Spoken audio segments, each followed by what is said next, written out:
Hello बच्चों, मेरा नाम है अभिनव पाठक और मैं लेकर आया हूं आपके पास क्लास 10th का पहला चैप्टर वास्तविक संख्याएं। तो आज जो अपने पास ये चैप्टर है वास्तविक संख्याएं, इसका आज हम लोग वन शॉट रिवीजन देखेंगे। इसका मतलब क्या है वन शॉट रिवीजन? मतलब कि हम एक ही लेक्चर में पूरे चैप्टर को कंप्लीट करने वाले हैं विद कॉन्सेप्ट एंड क्वेश्चंस। पूरे कॉन्सेप्ट एक एक हम लोग देखेंगे, पूरा स्टार्टिंग से चलेंगे और उसके बाद उस पर क्वेश्चन प्रैक्टिस भी साथ साथ करते रहेंगे ताकि हम लोगों को पूरे चैप्टर का अच्छे से रिवीजन हो जाए। ठीक है, तो सभी लोग आ जाइए, जल्दी से क्लास को स्टार्ट करते हैं। सभी लोग बैठ जाइए, ग्लास में पानी ले लीजिए या बोतल में एक अपने पानी रख लीजिए, क्योंकि क्लास जो है वो बहुत लंबी चलने वाली है, क्योंकि हम एक ही लेक्चर में इस पूरे चैप्टर को फिनिश करेंगे जो कि बेहद इंपॉर्टेंट है class 10th point of view से, आपके board exam point of view से बहुत ज्यादा इंपॉर्टेंट रहने वाला है। तो चलिए फिर स्टार्ट करते हैं इस लेक्चर को। तो चैप्टर का नाम है वास्तविक संख्याएं, जिसको हम इंग्लिश में बोलते हैं रियल नंबर्स। तो चैप्टर जो पहली चैप्टर हम लोगों को क्लास 10th में दिया गया है, उसमें हमें क्या क्या चीजें पढ़नी, सबसे पहले उसकी बात कर लेते हैं कि हम इस चैप्टर में क्या क्या पढ़ने वाले हैं। तो सबसे पहले हम बात करेंगे कि आज की क्लास में हम क्या क्या पढ़ने वाले हैं। तो सबसे पहली चीज हम लोग जो जानेंगे वो वास्तविक संख्याओं का परिचय जानेंगे। ये आप अगर बुक उठाएंगे, एनसीईआरटी के जो बुक है, नया पब्लिकेशन जो है 2023 का, वो अगर बुक उठाएंगे तो ऐसा कोई टॉपिक नहीं दिया गया है। मतलब यह है कि यहां पर जो वास्तविक संख्याओं वाला जो पार्ट है, ये क्लास 9th में आपने पढ़ा था जब संख्याओं की जानकारी ली थी, संख्याओं के बारे में अध्ययन किया था। जो पहला चैप्टर था संख्या पद्धति, उसमें हमने संख्याओं के बारे में जाना था। तो इस चैप्टर में भी हम संख्याओं का बार बार उपयोग करेंगे। जो संख्याओं के आपने प्रकार पढ़ रखे हैं, प्राकृत संख्याएं, पूर्ण संख्याएं, पूर्णांक संख्याएं, परिमेय संख्याएं, अपरिमेय संख्याएं और वास्तविक संख्याओं के बारे में, तो उनका बेसिक परिचय ले लेंगे, एक छोटा सा शॉर्ट रिवीजन कर लेंगे ताकि उसके बारे में आइडिया लग जाए। जब भी हम बीच चैप्टर में कहीं पे यूज करें कि सर ये अभाज्य संख्याएं हैं, ये परिमेय संख्याएं हैं या अपरिमेय संख्याएं हैं, तो आपको दिमाग में क्लिक हो जाए कि अच्छा हाँ, सर ने ये बताया था कि ये अभाज्य संख्याएं होती है, तो हमें कौन सी संख्याएं लेनी है या कौन सी, अगर प्राकृत संख्याओं की बात कर रहा है तो आपको आइडिया लग जाए कि कौन सी प्राकृत संख्याएं होती हैं और कहां से उनको हमें लेना होता है और कौन सी संख्याएं हैं यहाँ पर, तो वो हमने ली है या नहीं ली। तो ये हम बेसिक इंट्रोडक्शन इसका कर लेंगे कि क्या होता है, इसका फ्लो चार्ट के माध्यम से हल्का सा शॉर्ट रिवीजन कर लेंगे। फिर उसके बाद अपना एक्चुअल में चैप्टर स्टार्ट होता है। जो पहला टॉपिक है अंकगणित की आधारभूत प्रमेय। चैप्टर का जो इस टॉपिक का नाम है वो तो थोड़ा गंदा सा है, लेकिन जो टॉपिक है ये बहुत सिंपल है, बहुत ही सिंपल है। परेशान नहीं होने की जरूरत है कि अंकगणित की आधारभूत प्रमेय क्या है, वो सब अच्छे से हम लोग समझेंगे। इसकी जो पहली एक्सरसाइज है, इसी से क्वेश्चन बनने वाला है। 1.1 एक्सरसाइज यही है हमारे पास, जिससे क्वेश्चन बनता है एचसीएफ और एलसीएम का। एचसीएफ और एलसीएम समझ रहे हैं ना, मतलब कि मासा और लासे का क्वेश्चन इसमें से आएगा और कंफर्म है ये क्वेश्चन आएगा। एचसीएफ और एलसीएम की हम इसमें बात करेंगे। एचसीएफ मतलब कि हाईएस्ट कॉमन फैक्टर, एलसीएम मतलब कि लीस्ट कॉमन मल्टीपल की हम यहाँ पर बात करने वाले हैं। और इसके बाद हमारे पास बात होगी अपरिमेय संख्याएं की, जो कि मोस्ट इंपॉर्टेंट टॉपिक है। ये मोस्ट इंपॉर्टेंट टॉपिक है हम लोगों का। जो अपरिमेय संख्याओं की अगर हम बात करें, इससे कंफर्म एक लॉन्ग क्वेश्चन बनेगा जिसमें हम अपरिमेय संख्याओं को सिद्ध करेंगे कि क्यों ये अपरिमेय संख्याएं हैं, कैसे ये अपरिमेय संख्याएं होती हैं, उनकी बात करेंगे। जो एक्सरसाइज है ये 1.2, दो ही एक्सरसाइज है, छोटा चैप्टर है, एक एक करके सारी चीजें आसानी से आज चैप्टर में हम लोग क्लियर कर लेंगे। ठीक है, तो स्टार्ट करें अपने चैप्टर को। 1.1 है, 1.2 है और थोड़ा सा संख्याओं के परिचय हम स्टार्टिंग में जान लेंगे। तो सभी लोग रेडी है ना? फिर स्टार्ट करें अपनी क्लास को। तो सभी लोग क्लास को लाइक कर लीजिएगा और शेयर कर दीजिएगा अपने दोस्तों के साथ, और चलते हैं अपने लेक्चर की ओर। अपने स्टार्ट करते हैं लेक्चर को। सभी लोग बैठ जाइएगा और सारे लोग पूरी क्लास को देख कर ही जाएंगे। पूरी क्लास अटेंड करोगे तो पूरा क्विक रिवीजन हो जाएगा। कोई भी चीज ऐसी नहीं बचेगी जो आपको लगेगी कि सर ये चैप्टर, इस चीज को छूट गया, ये चैप्टर में ये चीज छूट गई है, ऐसी कोई भी चीज नहीं रहेगी। सारा हम शॉर्ट में उसको रिवाइज कर लेंगे और अच्छे से सारे कॉन्सेप्ट उसको समझ लेंगे, ताकि जब आप एग्जाम देने पहुंचो और इस चैप्टर जब आपको रिवीजन करना होगा तो आप पूरे एक एक लेक्चर तो देखेंगे नहीं, आप इसी लेक्चर को पूरा देख कर जाइएगा, आप पूरा 100% क्वेश्चंस करके आएंगे, ये मेरी गारंटी रहेगी। ठीक है, चलिए फिर स्टार्ट करते हैं अपने लेक्चर को। सबसे पहले बात करते हैं इस चैप्टर का जो नाम है वास्तविक संख्याओं के बारे में। तो पहले तो जान लेते हैं कि संख्याएं क्या है। एक छोटी सी चीज है कि संख्या आप शब्द सुनते रहते हैं, तो संख्या आखिर में है क्या? तो अगर हम संख्या की बात करें तो संख्या एक हमारे पास गणितीय वस्तु है जिसका उपयोग हम नापने में, मापने में या नामकरण करने में करते हैं। इसका मतलब क्या है सर कि नापने में, मापने में या नामकरण में? आप अगर अपनी डेली लाइफ में देखोगे तो आप ये चीज देख सकते हो चारों ओर कि आप संख्याओं से घिरे हुए हो। जैसे कि आप वॉल पे लगी घड़ी को देखते हो, आप वॉच बांधते हो, घड़ी देखते हो, तो वहां पर भी टाइम चल रहा होता है कि सर 12 बज गए, अब 1 बज गए, अब 2 बज गए। उसके अकॉर्डिंग आप अपना टाइम टेबल बनाते हैं कि सर हम इतने टाइम स्कूल जाएंगे, हमारा 9 बजे का स्कूल है तो 9 बजे मैं स्कूल जाऊंगा, सर वो 12 बजे मेरा लंच होता है, 2 बजे मैं स्कूल से वापस आऊंगा, फिर मेरी कोचिंग होगी। तो देख रहे हैं वहां पर समय की संख्याओं का यूज कर रहे हैं ना, कि कितने टाइम आप क्या करने वाले हैं। ठीक, नापने की अगर हम बात करें कि आप दूध वाले के पास जाते हैं, सर 2 लीटर दूध दीजिए, आप किसी दुकान पे जाते हैं 2 किलो ये दे दीजिए, 1 किलो ये दे दीजिए।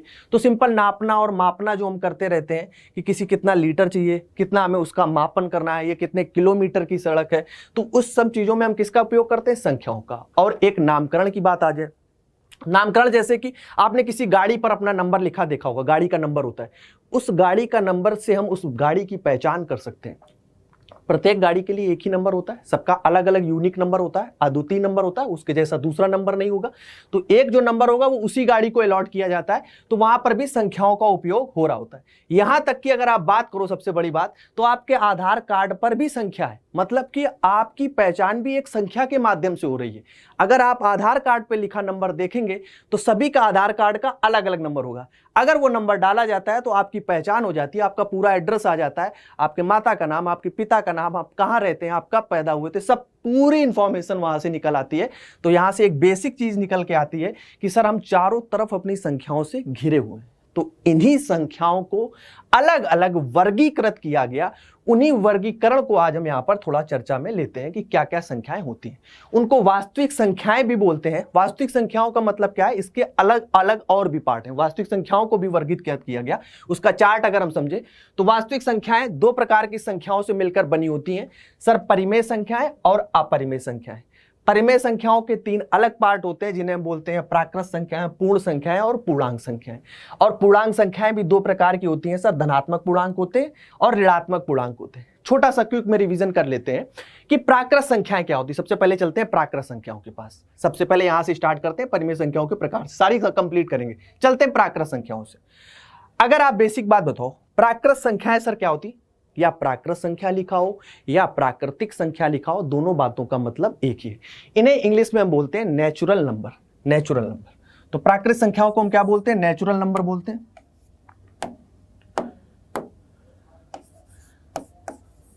प्राकृत या कहीं प्राकृतिक लिखा मिल जाए तो परेशान नहीं होना, प्राकृतिक संख्या।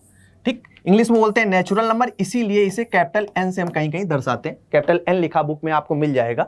तो नेचुरल नंबर होते क्या है सर, तो प्राकृत संख्याएं सर वो संख्याएं होती हैं जिनका उपयोग हम काउंटिंग के लिए लेते हैं। मतलब जब भी हम गिनती प्रारंभ करते हैं, किसी चीज को हम गिनना प्रारंभ करते हैं, तो हम कहां से प्रारंभ करते हैं, 1 से। जैसे कि आपके स्कूल में कितने लेक्चर्स होते हैं, कितने पीरियड लगते हैं सर, 8 लगते हैं, 1 2 3 4 5 6 7 8। या आपसे अगर कोई पूछेगा कि सर आपके यहाँ कितनी, आपके घर पे कितनी टेबल्स हैं, या कितने हमारे पास चेयर्स हैं, या कितनी हमारे पास, देखी जाए अगर हमारे पास कितने आपके स्कूल में बच्चे हैं, तो आप गिनती कहां से स्टार्ट करते हो सर, 1 से हम स्टार्ट करते हैं। तो जब भी गिनती की बात आती है, काउंटिंग की बात आती है, जब भी हम काउंटिंग स्टार्ट करते हैं, किसी चीज को गिनना स्टार्ट करते हैं, तो हमेशा कहां से करते हैं, 1 से। तो 1 से जो संख्याएं प्रारंभ होती हैं, 1 2 3 और अनंत तक चली जाती हैं, उन संख्याओं को हम क्या कहते हैं, प्राकृतिक संख्याएं बोलते हैं या प्राकृत संख्याएं बोलते हैं। तो सिंपल इन्हें काउंटिंग नंबर भी कहीं कहीं लिखा मिल जाएगा। तो 1 2 3 4 5 6 7 ऐसे ही हम अनंत तक चले जाएंगे, तो उन्हें हम क्या बोलेंगे, प्राकृतिक संख्याएं बोलेंगे। क्लियर ये बात, ठीक। चले आगे, दूसरी प्रकार की परिमेय संख्याओं में कौन सी बात आती है। अब तो बात हो गई प्राकृत संख्याओं की कि सर 1 से प्रारंभ हुई संख्या है और अनंत तक चली गई। सर अगर 0, अगर आपने देखा है कि 0 भी संख्या होती है, टोटल अंक हमारे पास कितने होते हैं गणित में, 10। 1 से लेके 0 से लेके 9 तक, 0 1 2 3 4 5 6 7 8 9, इन्हीं संख्याओं को लेकर, इन्हीं अंकों से लेकर आगे की संख्याएं बनाएंगी। जैसे 10 बना तो 1 और 0 को ले लिया गया, 11 बना तो 1 और 1 को ले लिया गया, 12 बना तो 1 और 2 को। परंतु हमारी गणित में कितने अंक हैं टोटल, टोटल 9 ही अंक है, 10 ही अंक है। इन्हीं 10 अंकों के माध्यम से हमने क्या किया, आगे की संख्या बना ली।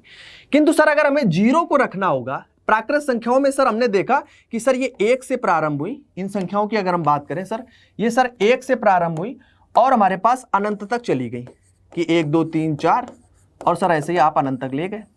अब अगर 0 को रखने की बात आई तो 0 को कहां रखा जाए, तो जब जीरो को रखने की बात आई तो जीरो को रखने के लिए उसको अलग वर्गीकृत किया गया कि जो संख्याएं जीरो से प्रारंभ होंगी, जैसे कि इसे n से दर्शा रहे थे, ऐसे इसे w से दर्शाते हैं होल नंबर। जो संख्याएं जीरो से प्रारंभ होंगी, आगे की सारी प्राकृत संख्याएं 1 2 3 4 डैश डैश डैश अनंत तक की, इन संख्याओं को हम होल नंबर या पूर्ण संख्याएं बोलेंगे। तो जब भी संख्या में आगे जीरो लग जाए और फिर आगे की सारी संख्याएं होंगी प्राकृत संख्याएं, तो उन्हें क्या बोलेंगे? पूर्ण संख्याएं। इस पर एक क्वेश्चन बनता था, क्या क्वेश्चन बनता था कि क्या सारी पूर्ण संख्याएं प्राकृत संख्याएं होती हैं?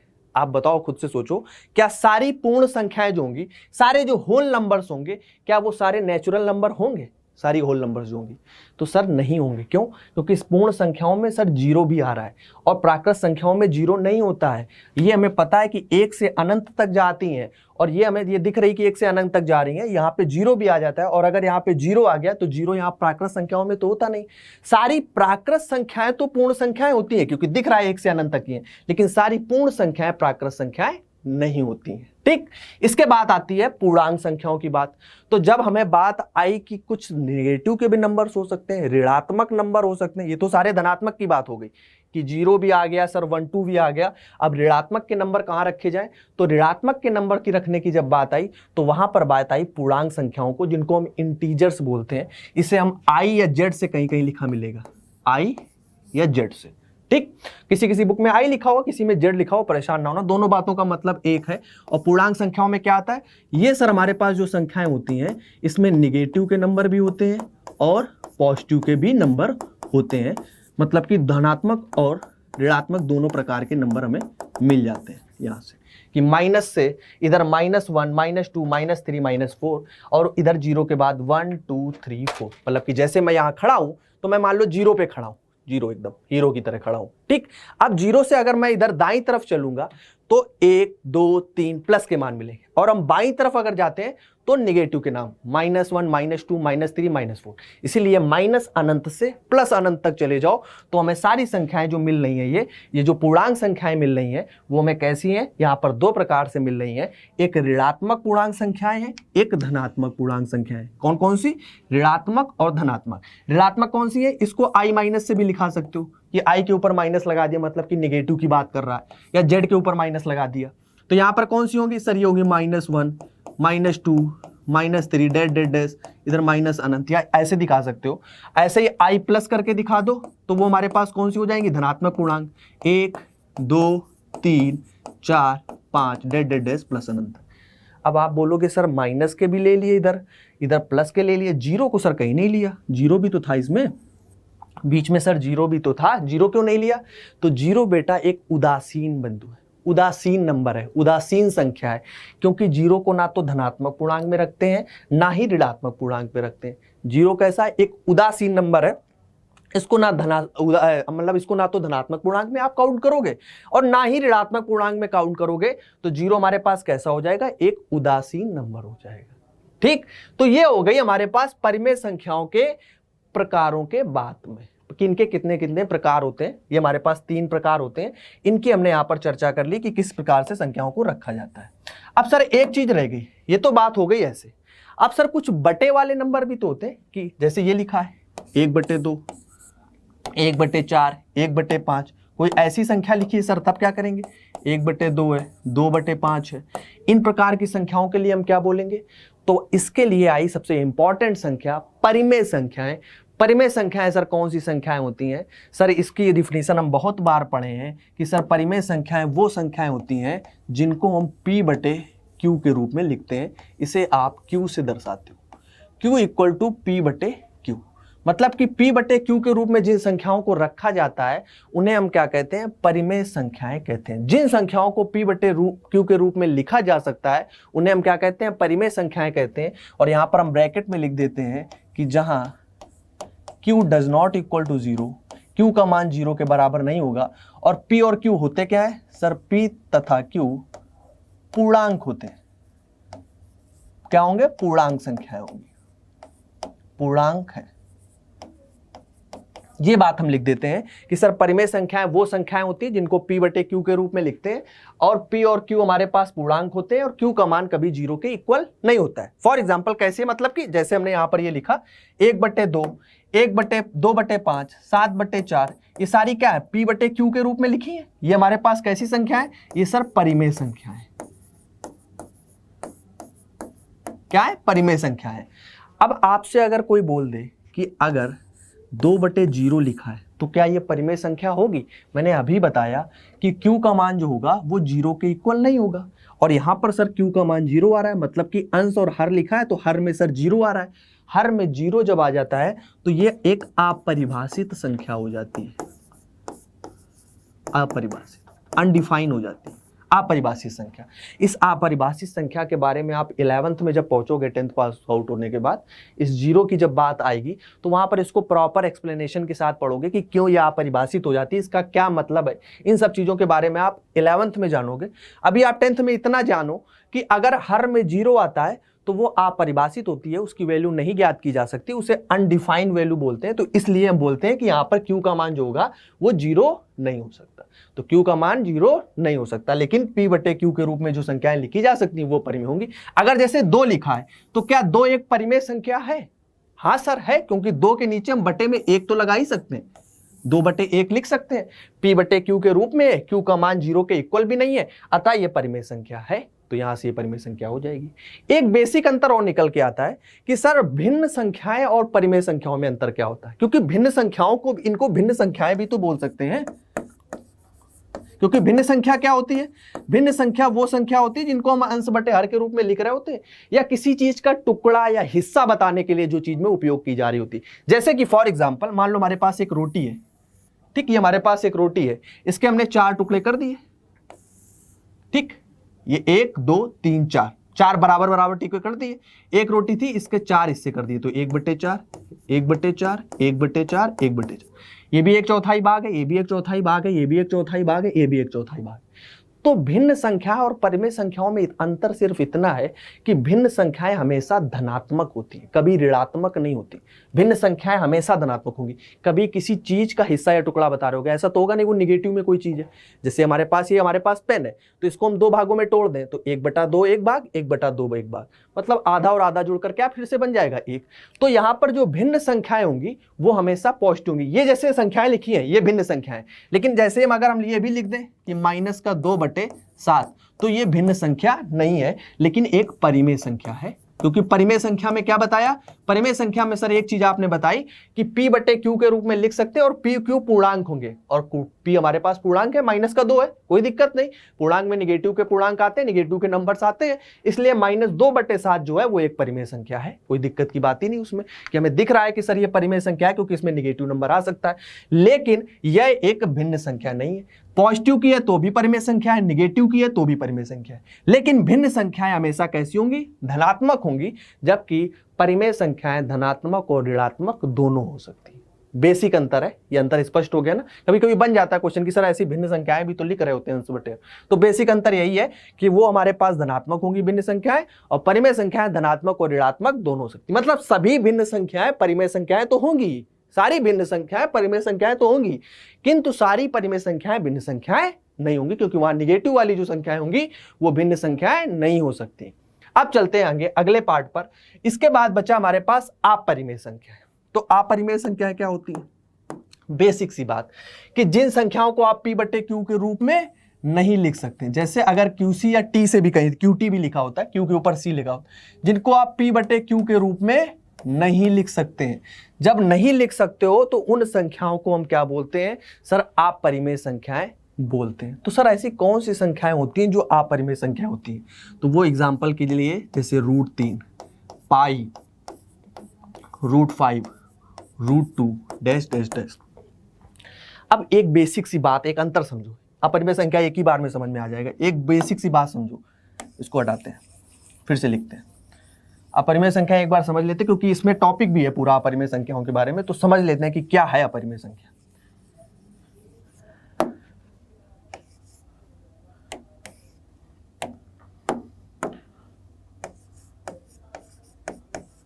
अपरिमेय संख्या इसे इर्रेशनल नंबर बोलते हैं। परिमेय संख्याओं को रेशनल नंबर, अपरिमेय संख्याओं को इर्रेशनल नंबर।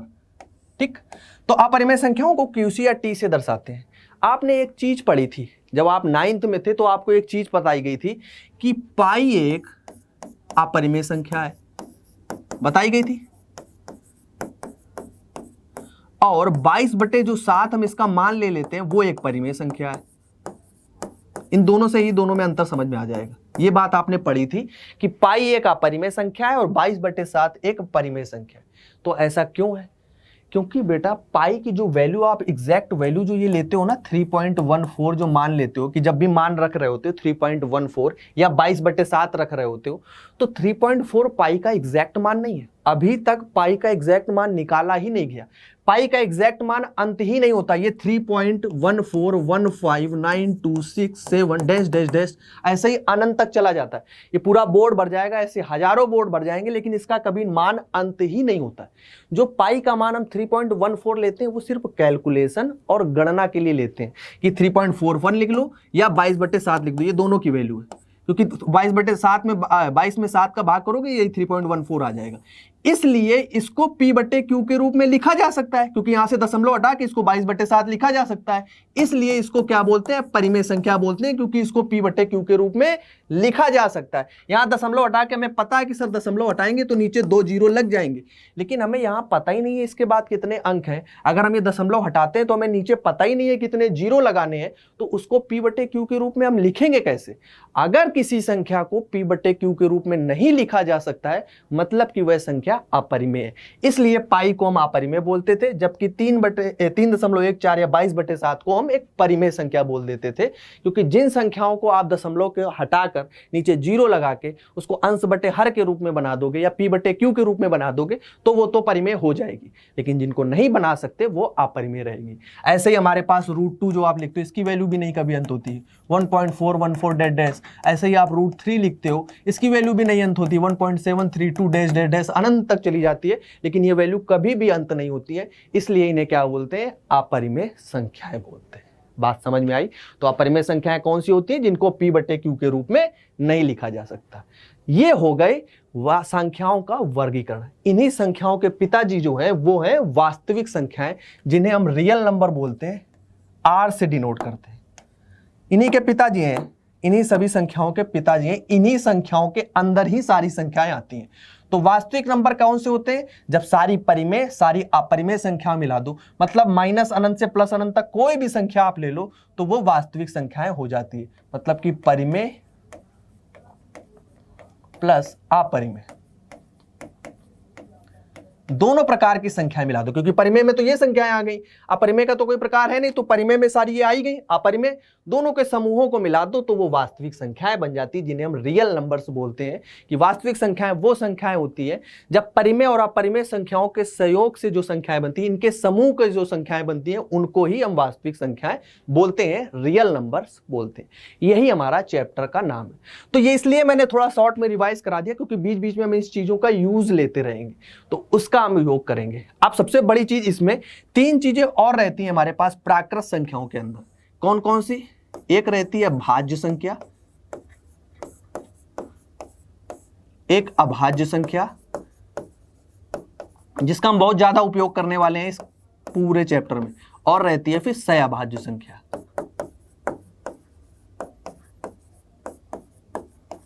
तीन प्रकार की और इन्हीं प्राकृत संख्याओं के अंदर संख्याएं आती हैं, भाज्य संख्या, अभाज्य संख्या और सहअभाज्य संख्या। तो भाज्य संख्याएं क्या होती है, इसको भी थोड़ा शॉर्ट में रिवाइज कर लेते हैं, फिर अपना ये टॉपिक कंप्लीट हो जाएगा। भाज्य संख्याएं सर कौन सी संख्याएं होती हैं? सर भाज्य संख्याएं वो संख्याएं होती हैं, अगर भाज्य संख्याओं की बात करें, कि जो स्वयं से विभाजित हो जाए, एक से विभाजित हो जाए, और कम से कम किसी एक अन्य संख्या से और विभाजित हो जाए, तो उन्हें हम भाज्य संख्याएं बोलते हैं। क्या बोला मैंने? भाज्य संख्याओं की अगर हम बात करें, सर भाज्य संख्याओं में आपने बोला कंपोजिट नंबर जिन्हें बोलते हैं, कि जैसे कि फॉर एग्जांपल मैंने एक कोई संख्या ले ली, जैसे कि मैंने 4 ले लिया, तो क्या होना चाहिए? स्वयं से विभाजित होनी चाहिए, खुद से विभाजित होनी चाहिए। तो 4 हाँ खुद से तो विभाजित है, 4 एकम 4। दूसरी बात यह है कि ये एक से भी विभाजित होनी चाहिए, एक से भी विभाजित है, एक से तो सारी संख्याएं विभाजित होती, 1 चौको 4, कोई दिक्कत नहीं। तथा एक अन्य संख्या से विभाजित होनी चाहिए। इंपॉर्टेंट बात कि एक अन्य संख्या से और विभाजित होनी चाहिए। ये 2 से भी विभाजित है, 2 दूना 4 हो जाता है। तो यहाँ में दिख रहा है कि 4 एक जो है वो कंपोजिट नंबर है, एक भाज्य संख्या है, क्योंकि खुद से विभाजित है, एक से विभाजित है और किसी एक अन्य संख्या से भी विभाजित है। जैसे कि फॉर एग्जांपल आप कुछ भी ले सकते हो, 8 ले लो, 8 खुद से विभाजित है, 8 एक से भी विभाजित है। सर 8 जो है वो 2 से भी है, 4 से भी है, 2 से और 4 से तो है ही, मतलब 2 किसी एक अन्य संख्या से हो जाए। 2 से हो रही है ठीक है, 4 से भी हो रही तो अच्छी बात है, 4 से भी हो जाती है, एक से ज्यादा हो सकता है, लेकिन एक संख्या से कम से कम ऐसी होनी चाहिए जिससे एक अन्य संख्या से भी वे विभाजित हो जाए। तो इन्हें क्या बोलते हैं? भाज्य संख्याएं बोलते हैं। अब बात कर लें अगर अभाज्य संख्याओं के बारे में कि अभाज्य संख्याएं कौन सी होती हैं।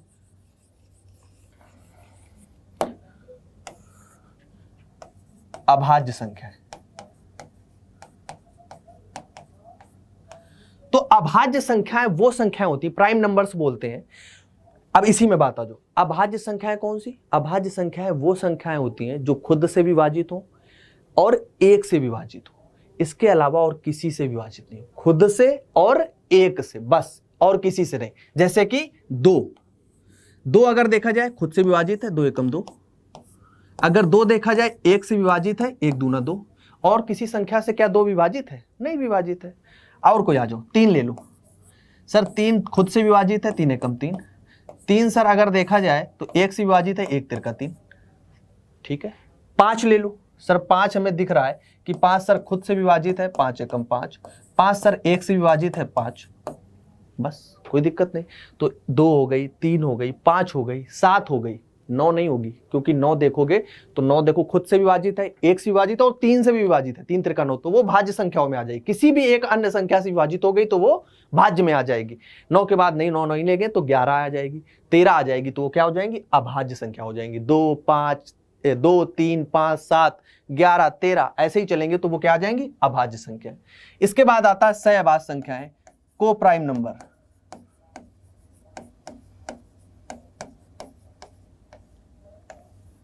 तो सहअभाज्य संख्याएं कौन सी होती हैं? को प्राइम नंबर्स। सहअभाज्य संख्याएं वो होती हैं, ये इसमें क्या होगा, इसमें हमेशा 2 संख्याओं की बात हो रही होगी। 2 ऐसी संख्याएं ली जाएंगी जिनका क्या हो, 2 अभाज्य संख्याएं होंगी जिनका एचसीएफ जो होगा वो हमेशा 1 होगा, हमेशा उसका एचसीएफ आएगा। ये 2 संख्याओं का युग्म होगा। जैसे कि अगर हम 5,7 ले लें, 5,7 ले लें, मतलब 5 के साथ 7 का हमने एचसीएफ लिया, सबने निकाला है बचपन में भागविद से। 5 एकम 5, बचा कितना? 2, फिर 2 में इससे भाग, 2 दूना 4, फिर कितना बचा? 1, ये 1 दूना 2, तो कितना बचा नीचे जब तक 0 ना आ जाए? तो यहाँ पर कितना हो गया? ये सर एचसीएफ हो गया। ये तो निकालते थे हाईएस्ट कॉमन फैक्टर। तो एचसीएफ जब तक जिन दो संख्याओं का एचसीएफ 1 होता है, या जिन 2 अभाज्य संख्याओं का एचसीएफ 1 होता है, उनको हम क्या बोलते हैं? सहअभाज्य संख्याएं बोलते हैं। सिंपल, उसका उभयनिष्ठ जो गुणनखंड होगा वो 1 होगा, एक ही उभयनिष्ठ गुणनखंड आएगा, बाकी और कुछ नहीं होने वाला, यही बात बोल सकते हो। तो उन्हें क्या बोलते हैं? सहअभाज्य संख्याएं बोलते हैं। ये बेसिक हम लोगों की बात हो गई संख्याओं के परिचय के बारे में, जो कि हमारे पास वास्तविक संख्याओं के सारी अंदर ये सारी संख्याएं आती हैं।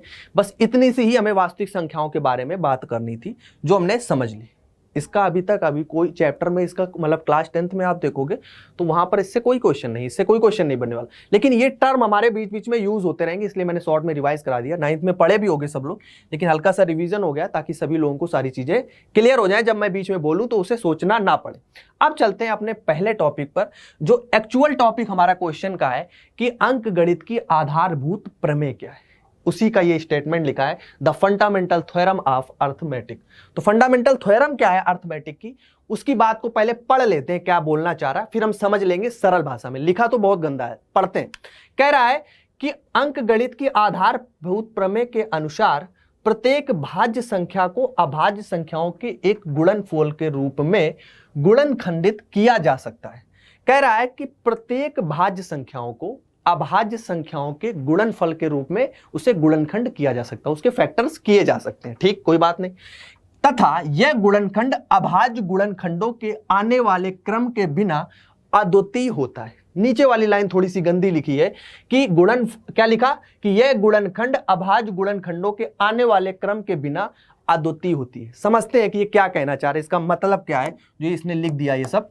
पहली बात तो ये कि जैसे कि कोई एक भाज्य संख्या ले लेते हैं, कह रहा है प्रत्येक भाज्य संख्या को अभाज्य संख्याओं का एक गुणनफल के रूप में व्यक्त किया जा सकता है। कोई भी एक भाज्य संख्या ले लेते हैं, जैसे कि फॉर एग्जांपल अगर हम ले लें, मान लो हमने 18 लिख लिया, 18 एक भाज्य संख्या है, ठीक, इसको हमने लिखा, इसको हमने क्या किया, अभाज्य गुणनखंडों के रूप में व्यक्त किया। 18 को हम लिख सकते हैं 2 गुणे 3 गुणे 3, 2 3 6 3 18, 18 को हम लिख सकते हैं ना, अभाज्य गुणनखंड है, 2 3 3 ये सारे अभाज्य संख्याएं हैं, तो इनको हमने अभाज्य गुणनखंड के रूप में व्यक्त किया। तो पहली स्टेटमेंट जो लिखा इसने, पहली लाइन में जो लिखा उसका मतलब यही है कि आप जो ये 18 है ये क्या है, भाज्य संख्या, ये क्या है, अभाज्य संख्या। तो प्रत्येक भाज्य संख्या को हम अभाज्य संख्याओं के रूप में गुणनखंडित कर सकते हैं, प्रत्येक भाज्य संख्याओं को। फॉर एग्जाम्पल आगे दूसरा ले लेते हैं, मान लो हमने 15 लिखा, एक भाज्य संख्या है 15, 15 का अगर हम गुणाखंड करें तो क्या आ जाएगा, 3 15, 3 गुणे 5 हो जाएगा, कोई दिक्कत नहीं।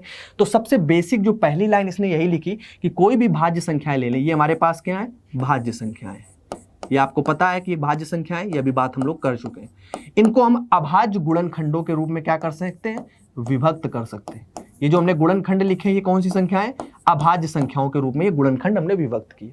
इसके बाद इसने जो अगली लाइन में लिखा, इसका मतलब सिर्फ ये है कि जैसे हमने 18 के ये जो गुणनखंड किए हैं ना, ये 2 3 और 3 जो हमने लिखा है ना, ये किसी और अन्य संख्या के गुणनखंड नहीं होंगे, अद्वितीय क्रम में है, मतलब अद्वितीय, ये यूनिक है, इसके जैसा और कोई भी ऐसी संख्या, अगर 2 3 3 ये लिखा गया है तो ये केवल 18 के ही गुणनखंड है, ना कि 15 के हो जाएंगे। 15 के कौन है, 3 और 5, और 15 के जो है वो 18 के नहीं हो जाएंगे।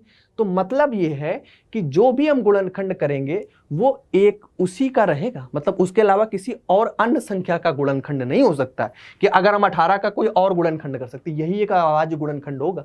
और ये गुणनखंड जो है ये सिर्फ 18 का है, किसी और अन्य संख्या का नहीं हो सकता। तो बेसिक बात ये दूसरी लाइन में यही समझाना चाह रहा है कि इनके जो आने वाले क्रम है ना वो अद्वितीय है, ये संख्याएं जो है वो अद्वितीय है, यूनिक है, कि ये जो गुणनखंड हमने फैक्टर किए हैं वो सिर्फ 18 के हैं, ये गुणनखंड जो किए हैं वो हमने 15 के किए, किसी और के कर लो, मान लो 12 के करते हैं, 2 दूना 4 3 12, तो 2 गुणे 2 गुणे 3, तो केवल 12 के ही ये गुणनखंड होंगे, किसी अन्य संख्या के ये गुणनखंड नहीं हो सकते। तो एक मोटी मोटी बात आप इतनी याद रखो कि प्रत्येक भाज्य संख्या को हम अभाज्य गुणनखंडों के रूप में विभक्त कर सकते हैं, और कोई भी यूज नहीं। इसका यूज क्या है वो हम आगे अभी सीखेंगे। इसका यूज सिर्फ 2 ही चीजें में है कि इसका यूज हम किस में करेंगे, एक तो हम एचसीएफ निकालने में करेंगे, जिस पर प्योर श्योर शॉर्ट क्वेश्चन है, एलसीएम में करेंगे, एक तो हम एचसीएफ में करेंगे, मासापा,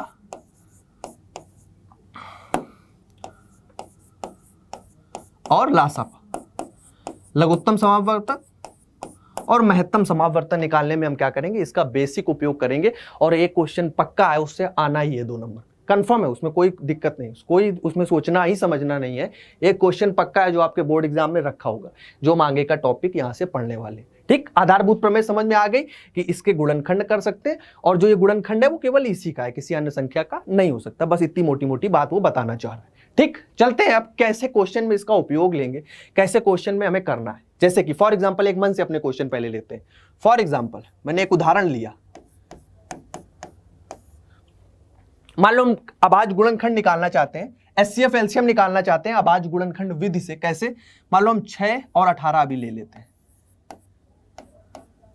6 और 18 के हम क्या करते हैं, एचसीएफ और एलसीएम निकालना है हमें। 6 और 18 का एचसीएफ और एलसीएम निकालना है, लासा निकालना है और मासा निकालना है अभाज्य गुणनखंड विधि से। इस टाइप का क्वेश्चन बनता है और सिंपल क्वेश्चन है, आराम से हो जाएगा। कैसे करते हैं, बचपन में सर हमने सीखा था, ये तो बहुत दिन से सीख रहे हैं कि 6 के जब हमें गुणनखंड करने होते तो हम ऐसे करते थे, 2 से पहले सबसे छोटी अभाज्य संख्या देखते थे किसमें भाग जा रहा है, सबसे छोटी वाली से, तो सर 2 से जा रहा है। बचपन की याद आ रही कि 2 3 6, फिर 3 एकम 3, तो कितने गुणनखंड हो गए सर, 2 गुणे 3। ठीक, ऐसे ही सर जब हमें 18 का करना है तो 18 का कर लेंगे, कोई दिक्कत की बात नहीं है। सर 2 2 9 18, फिर 3 3 त्रिका 9, फिर 3 3 एकम 3, तो सर ये हो गया 2 गुणे 3। 3 कितने बार आ रहा है, 2 बार, 1 और 2, तो 3 की घात 2। तो ये हमने क्या कर लिए, इनके अभाज्य गुणनखंड कर लिए। घात लिखना समझ में आ रहा है ना कि ये 2 बार रिपीट हो रहा है, इसलिए 3 की घात 2 लिख लिया। 2 गुणे 3 ही वो एक प्रकार से लिखा है, बस 3 की घात 2 का मतलब ये है कि 2 बार 3 यहां पर रिपीट हो रहा है। अब इसको देख के एचसीएफ और एलसीएम लिखना कैसे, वो छोटी सी बात समझ लेते हैं। एचसीएफ क्या होता है, इधर लिख लेते हैं, इसको हटा रहे हैं। HCF क्या होता है? HCF है जो सबके पास है। क्या लिखना है HCF में? क्या होगा? सबके पास, जो हमारे पास हो। सबके पास मतलब जो सब में कॉमन हो, या सबके पास हो या सब में कॉमन हो। जैसे 2 यहां पर भी है, 2 यहां पर भी, 2 सबके पास है, इसके पास भी, यहां से और भी संख्याएं हो सकती हैं, जैसे 6, 18, 24, कुछ भी और अन्य संख्याएं हो सकती हैं, उनका HCF LCM हो सकता है। तो जो सबके पास हो मतलब इसके पास भी हो, इसके पास भी हो, इसके पास भी हो, इसके पास भी हो, मतलब यह है कि दोनों में कॉमन हो। तो यहां लिख लो जो सबके पास हो, जो सबके पास हो। ठीक, तो सबके पास क्या है, इसका हम पहले HCF लिख रहे हैं। सर सबके पास 2 है और 3 है। अब बात आ गई घात की। जैसे ये घात लगाई है यहां पर, तो घात कैसे लगानी है? घात हमें न्यूनतम घात के साथ देनी, जिसकी सबसे न्यूनतम घात हो, सबसे कम घात हो। न्यूनतम घात के साथ। सबके पास होने का मतलब है जो सभी में कॉमन हो। सर 2 यहां पर भी था, यहां भी था, तो लिख लिया। 3 यहां पर भी था, यहां पर भी था, तो लिख लिया। सबसे न्यूनतम घात 2 की कितनी है? सर 1 है, यहां पर भी 1 है, तो 2 की घात 1। यहां पर 1 है, यहां पर 2, तो कौन कम है? 1। तो यहां से HCF क्या आ जाएगा? 2 3 6। इसी प्रकार LCM लिखते हैं। LCM कैसे लिखेंगे? LCM सर जब लिखेंगे, LCM जो होंगे वो क्या होंगे? सारे अभाज्य गुणनखंड, सब कुछ लिख लेंगे, जितने हैं सारे अभाज्य गुणनखंड लिख लेंगे। सारे अभाज्य गुणनखंड, अभी समझ में आ जाएगा। सारे अभाज्य गुणनखंड। ठीक, यहां पर घात की बात आएगी तो अधिकतम घात के साथ, जैसे वहां न्यूनतम था, यहां पे सबसे अधिकतम घात के साथ। सारे अभाज्य गुणनखंड का मतलब क्या है? 2 है एक, तो मतलब कॉमन हो ना, उससे नहीं लेना देना। दिख रहा है हमें 2 है, यहां पे 3 है, यहां पर भी 2 है, यहां पर भी 3 है, कोई दिक्कत नहीं, एक बार लिखना है तो 2 और 3 हमने लिख लिया। और अधिकतम घात का मतलब क्या है कि यहां पर भी घात 1 है, यहां पर भी 1 है, मतलब 1 ही लगा लो। यहां पर 1 है, यहां पर 2, हमें अधिकतम लगानी है। यहां पर कितनी हो गई? 2, तो यहां पर 2, तो सिंपल कितना हो जाएगा? 3 3 9 दूना 18। तो यहां से हमारे पास क्या निकल आया? ये HCF निकल आया, ये LCM निकल आया। तो इस प्रकार से हम क्या करेंगे, किन्हीं भी संख्याओं का, यहां पर ये 2 संख्याएं हमने ली थी, ऐसे 4, 10, 20, 50 कितनी भी हो, आपको यही मेथड फॉलो करना है। पहले उनके अभाज्य गुणनखंड कर लो। HCF के लिए क्या देखना है कि जो सबके पास हो, मतलब जो सब में कॉमन हो। 2 2, यहां पर भी 3 3, दोनों में कॉमन था 2 और 3, तो दोनों में 2 और 3 लिख लिया। घात कैसे लगानी है? सर HCF में सबसे न्यूनतम घात लगानी, जो इन सब में न्यूनतम हो। तो न्यूनतम यहां पर 2 की घात कितनी है? 1। 3 की घात सर न्यूनतम कितनी है? यहां पर भी सर 1 है घात, यहां पर भी 1 है, यहां पर भी 1 है। सर 1 है इसलिए 1, तो 2 3 6। ऐसे LCM में 2 की घात 1 और 3 की घात कितनी लग जाएगी? 2, क्योंकि यहां पर अधिकतम घात हमें लगानी होती। तो 3 3 9 दूना 18। तो HCF हो गया हमारे पास 18 और LCM हो गया हमारे पास कितना? सर LCM होगा हमारे पास 18। HCF हो गया 6 और LCM हो गया हमारे पास 18।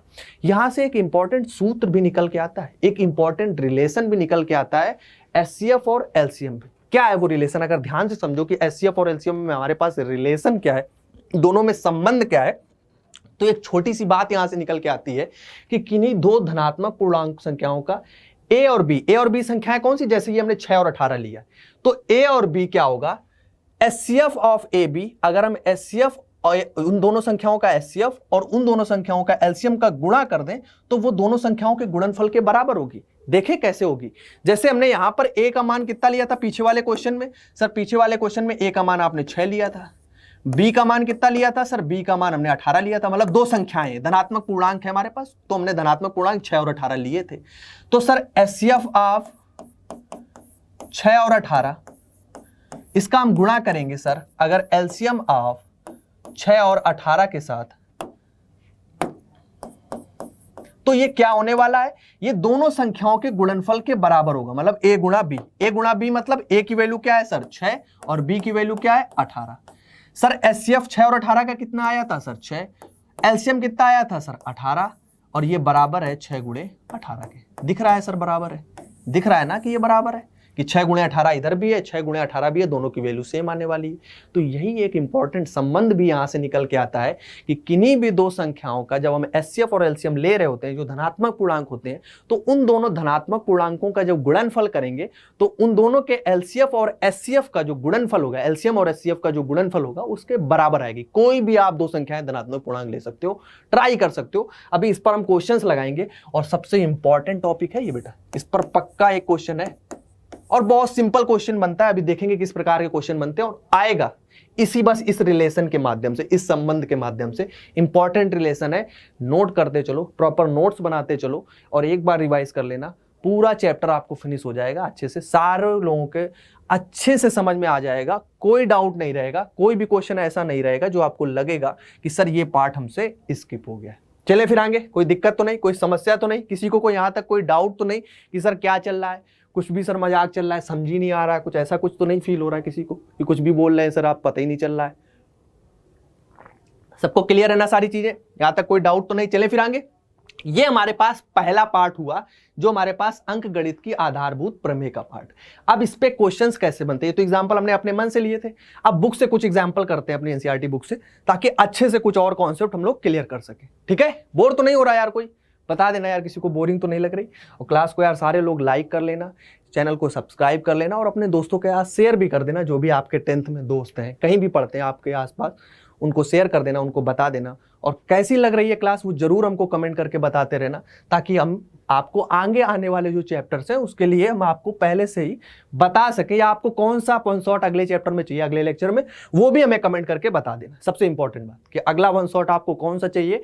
अभी तुमने पहला लिया है, वो मैंने अपने मन से लिया है। अब आप लोगों की इच्छा क्या है कि सर हमें इस वन शॉट का, इस चैप्टर का वन शॉट और दे दीजिए, इसमें थोड़ा सा डाउट है, तो वो डाउट एकदम खत्म हो जाएगा। इस चैप्टर को आप देखिए, ध्यान से देखते चलिए, पूरी क्लास पूरा फील आ जाएगा, पूरा समझ में आ जाएगा। एक एक क्वेश्चन कराएंगे, सारे टाइप के क्वेश्चन कवर हो जाएंगे।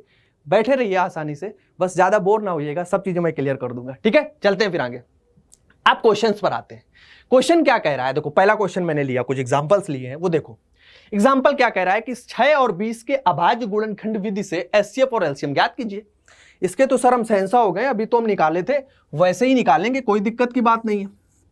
6 के निकाल लेते हैं सर, वैसे ही करेंगे।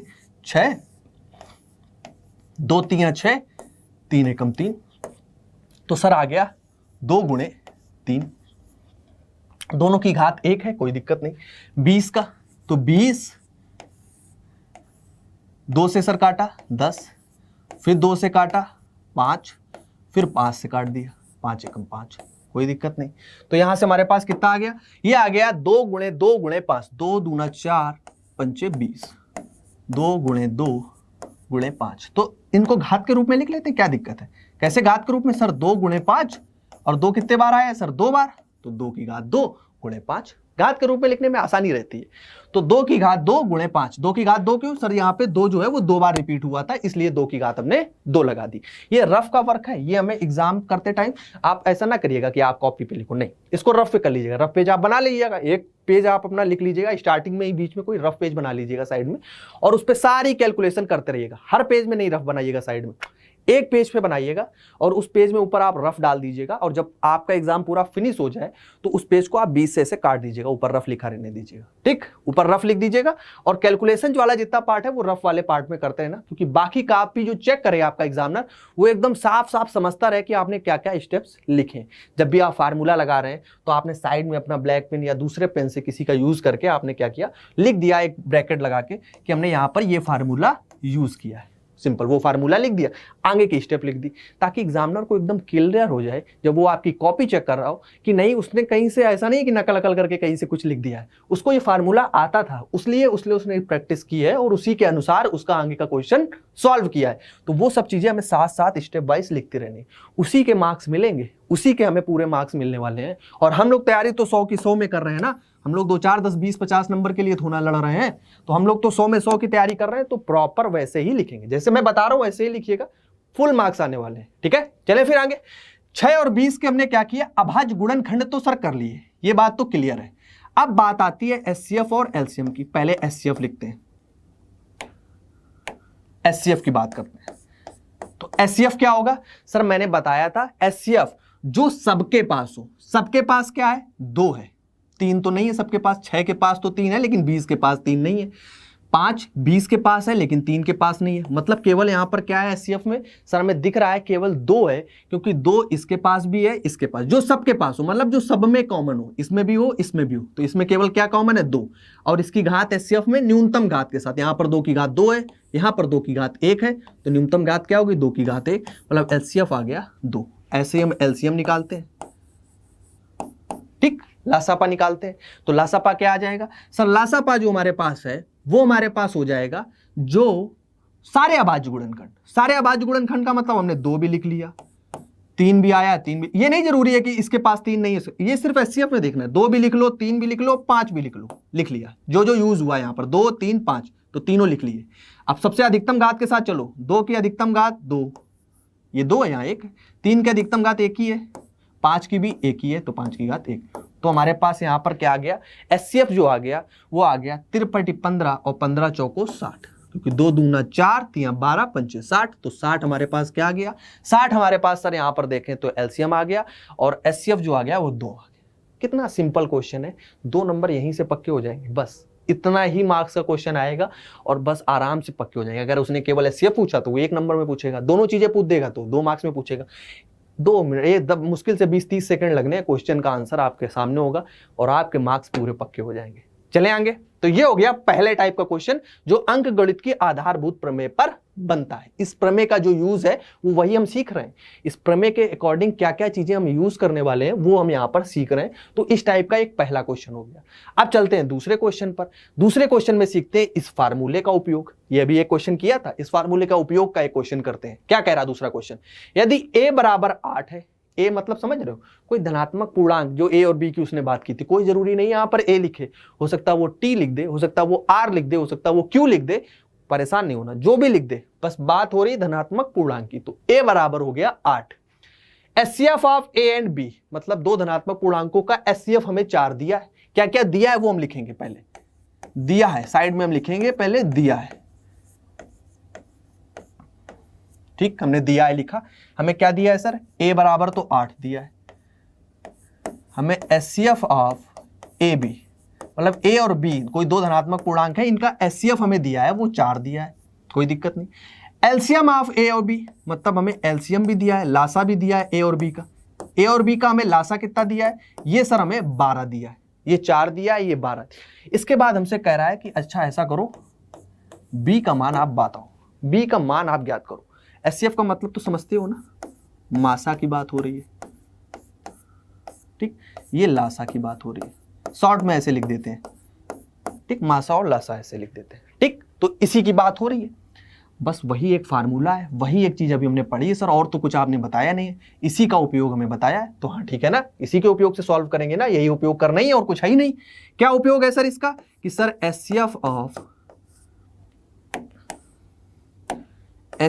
ऑफ ए कॉमा बी गुणे LCM of A comma B equal to उन दोनों संख्याओं का गुणनफल। कोई दिक्कत, कोई समस्या? लिख दो। एचसीएफ ऑफ ए बी कितना है? 4 गुणे एलसीएम ऑफ ए बी कितना है? 12। ए का मान कितना है? 8। बी का मान तो सर ज्ञात करना है, कोई दिक्कत नहीं। बी का मान यहां से निकाल लेते हैं, तो बी बराबर कितना हो जाएगा? 4 गुणे 12, और ये यहां पर गुणे में है, इधर आएगा तो भाग में हो जाएगा, तो 8 आ गया।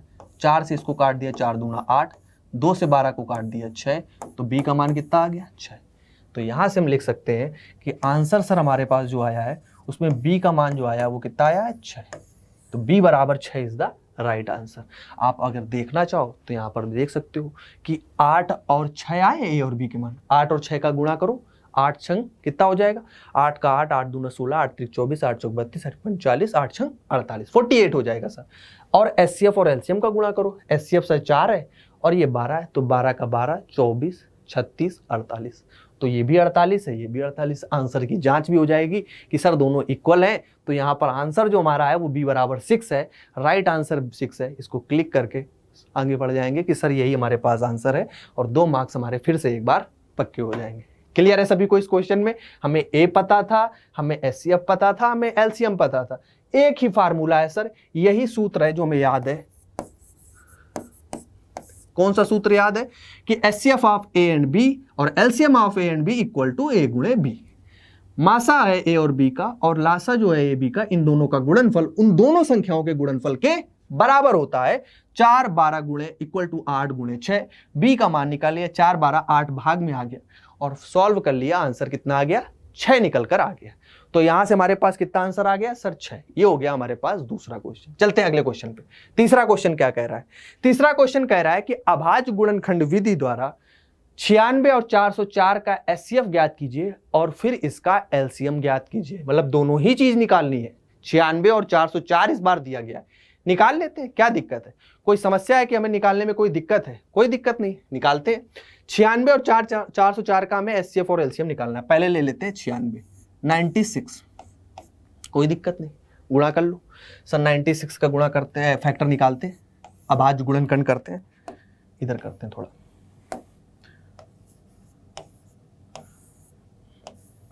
2 से गुणा किया, 2 चौकू 8, बचा 1, 2 8 16, फिर 2 से करो, 2 दूना 4, 2 चौकू 8, फिर 2 से करो, 2 1 कम 2, 2 दूना 4, फिर 2 से किया, 2 छंग 12, फिर 2 से किया सर 2 3 6, फिर 3 से होगा 3 एकम 3।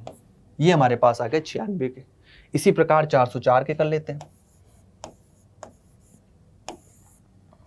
2 से किया, 2 दूना 4 0, 2 दूना 4, फिर 2 से 2 एकम 1, 2 एकम 2 0, 2 एकम 2, फिर 1 आ गया, 101 आ गया। 101 तो किसी से कटेगा नहीं, तो 101 से ही भाग दे दो, 101 आ गया, कोई दिक्कत नहीं। 96 और 404 के हमने अभाज्य गुणनखंड कर लिए। 2 कितनी घातें हैं? 1 2 3 4 5, तो सर 2 की घात 5 लगा दी, 5 बार 2 लिखा है इसलिए घात लगा दी 5, गुणे 3 की घात कितनी है? 1, 1 बार है। 404 में 2 गुणे 2 की घात कितनी है? 2, 2 2 बार है। 404 गुणे 101 हो गया, 2 की घात 2 गुणे 101। ये हमने क्या किया, इनके अभाज्य गुणनखंड लिख लिए आराम से। अब HCF और LCM की ही तो बात करनी है, कर लेते हैं ना। पहले HCF निकाल लेते हैं, ठीक। तो HCF की अगर हम यहां पर बात करें तो HCF क्या होने वाला है? जो सबके पास है, जो सभी में कॉमन है। क्या कॉमन है सर? 2 यहां पर भी है, यहां पर भी है, 3 यहां पर है, यहां पर नहीं है, यहां पर 101 है, यहां पर 101 नहीं है, सिर्फ 2 यहां पर कॉमन है, तो हमने 2 लिख लिया। घात कितनी लगाते हैं? जो न्यूनतम घात हो, जो सबसे कम वाली घात हो। HCF में सबसे कम वाली घात, तो यहां पर घात 2 है, यहां पर 5 है, कौन सी कम है? 2, तो 2 की घात 2, तो 2 की घात 2 कितना आ गया? 4 आ गया, कोई दिक्कत नहीं। ऐसे LCM निकालते हैं। LCM यहां पर कितना आ जाएगा? LCM में सर हम सारे गुणनखंड लिख देते हैं, हम किसी के साथ कोई भी लापरवाही नहीं करते हैं, किसी को कोई भी ऐसा नहीं करते हैं कि किसी को हम धोखा दें और कह देंगे कि ऐसा नहीं, हम आपको नहीं लेंगे, आप सब में नहीं है, ऐसा कुछ नहीं। हम सबके साथ समान व्यवहार करते हैं, सबको लेकर चलते हैं। LCM बहुत दयालु है, तो यहाँ पर 2 भी है, 3 भी है और 101 भी है। 2 3 और 101। अब 2 यहाँ पर रिपीट हो रहा है, उसका क्या मतलब है? वो तो घात लगी जाएगी, तो 2 3 और 101 बस लिख ली, ठीक। सारे अलग अलग जो हैं और सारे लिख लिए, सबको हमने साथ, सबका साथ सबका विकास हमने किया। 2 3 और 101। अब 2 की घात यहां पर 5 है, यहां पर 2 की घात 2 है, तो कौन सी घात लेते हैं सर? अधिकतम वाली, सबके साथ पूरा वाला लेते हैं, तो 2 की घात 5 और 3 की घात मैक्सिमम 1, ये 101 हो जाएगा, कोई दिक्कत कोई समस्या? गुणा कर लो, तो यहां से हो जाएगा LCM। 2 दूना 4 दूना 8 दूना 16 दूना 32, 32 गुणे 3 गुणे 101। LCM कितना आ जाएगा?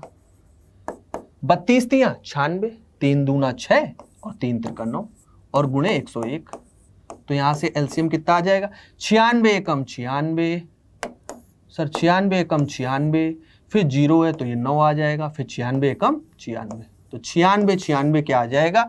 ये हमारे पास LCM आ जाएगा, ये हमारा आंसर आ जाएगा। क्लियर हुई बात? बढ़िया क्वेश्चन था, इंपॉर्टेंट क्वेश्चन था, बना हुआ क्वेश्चन, काफी बार एग्जाम में पूछा भी गया है, क्योंकि थोड़ा सा वैसा बड़ी बड़ी संख्या है 96 और 4,000, तो इसलिए काफी बार पूछा भी गया और इंपॉर्टेंट क्वेश्चन है।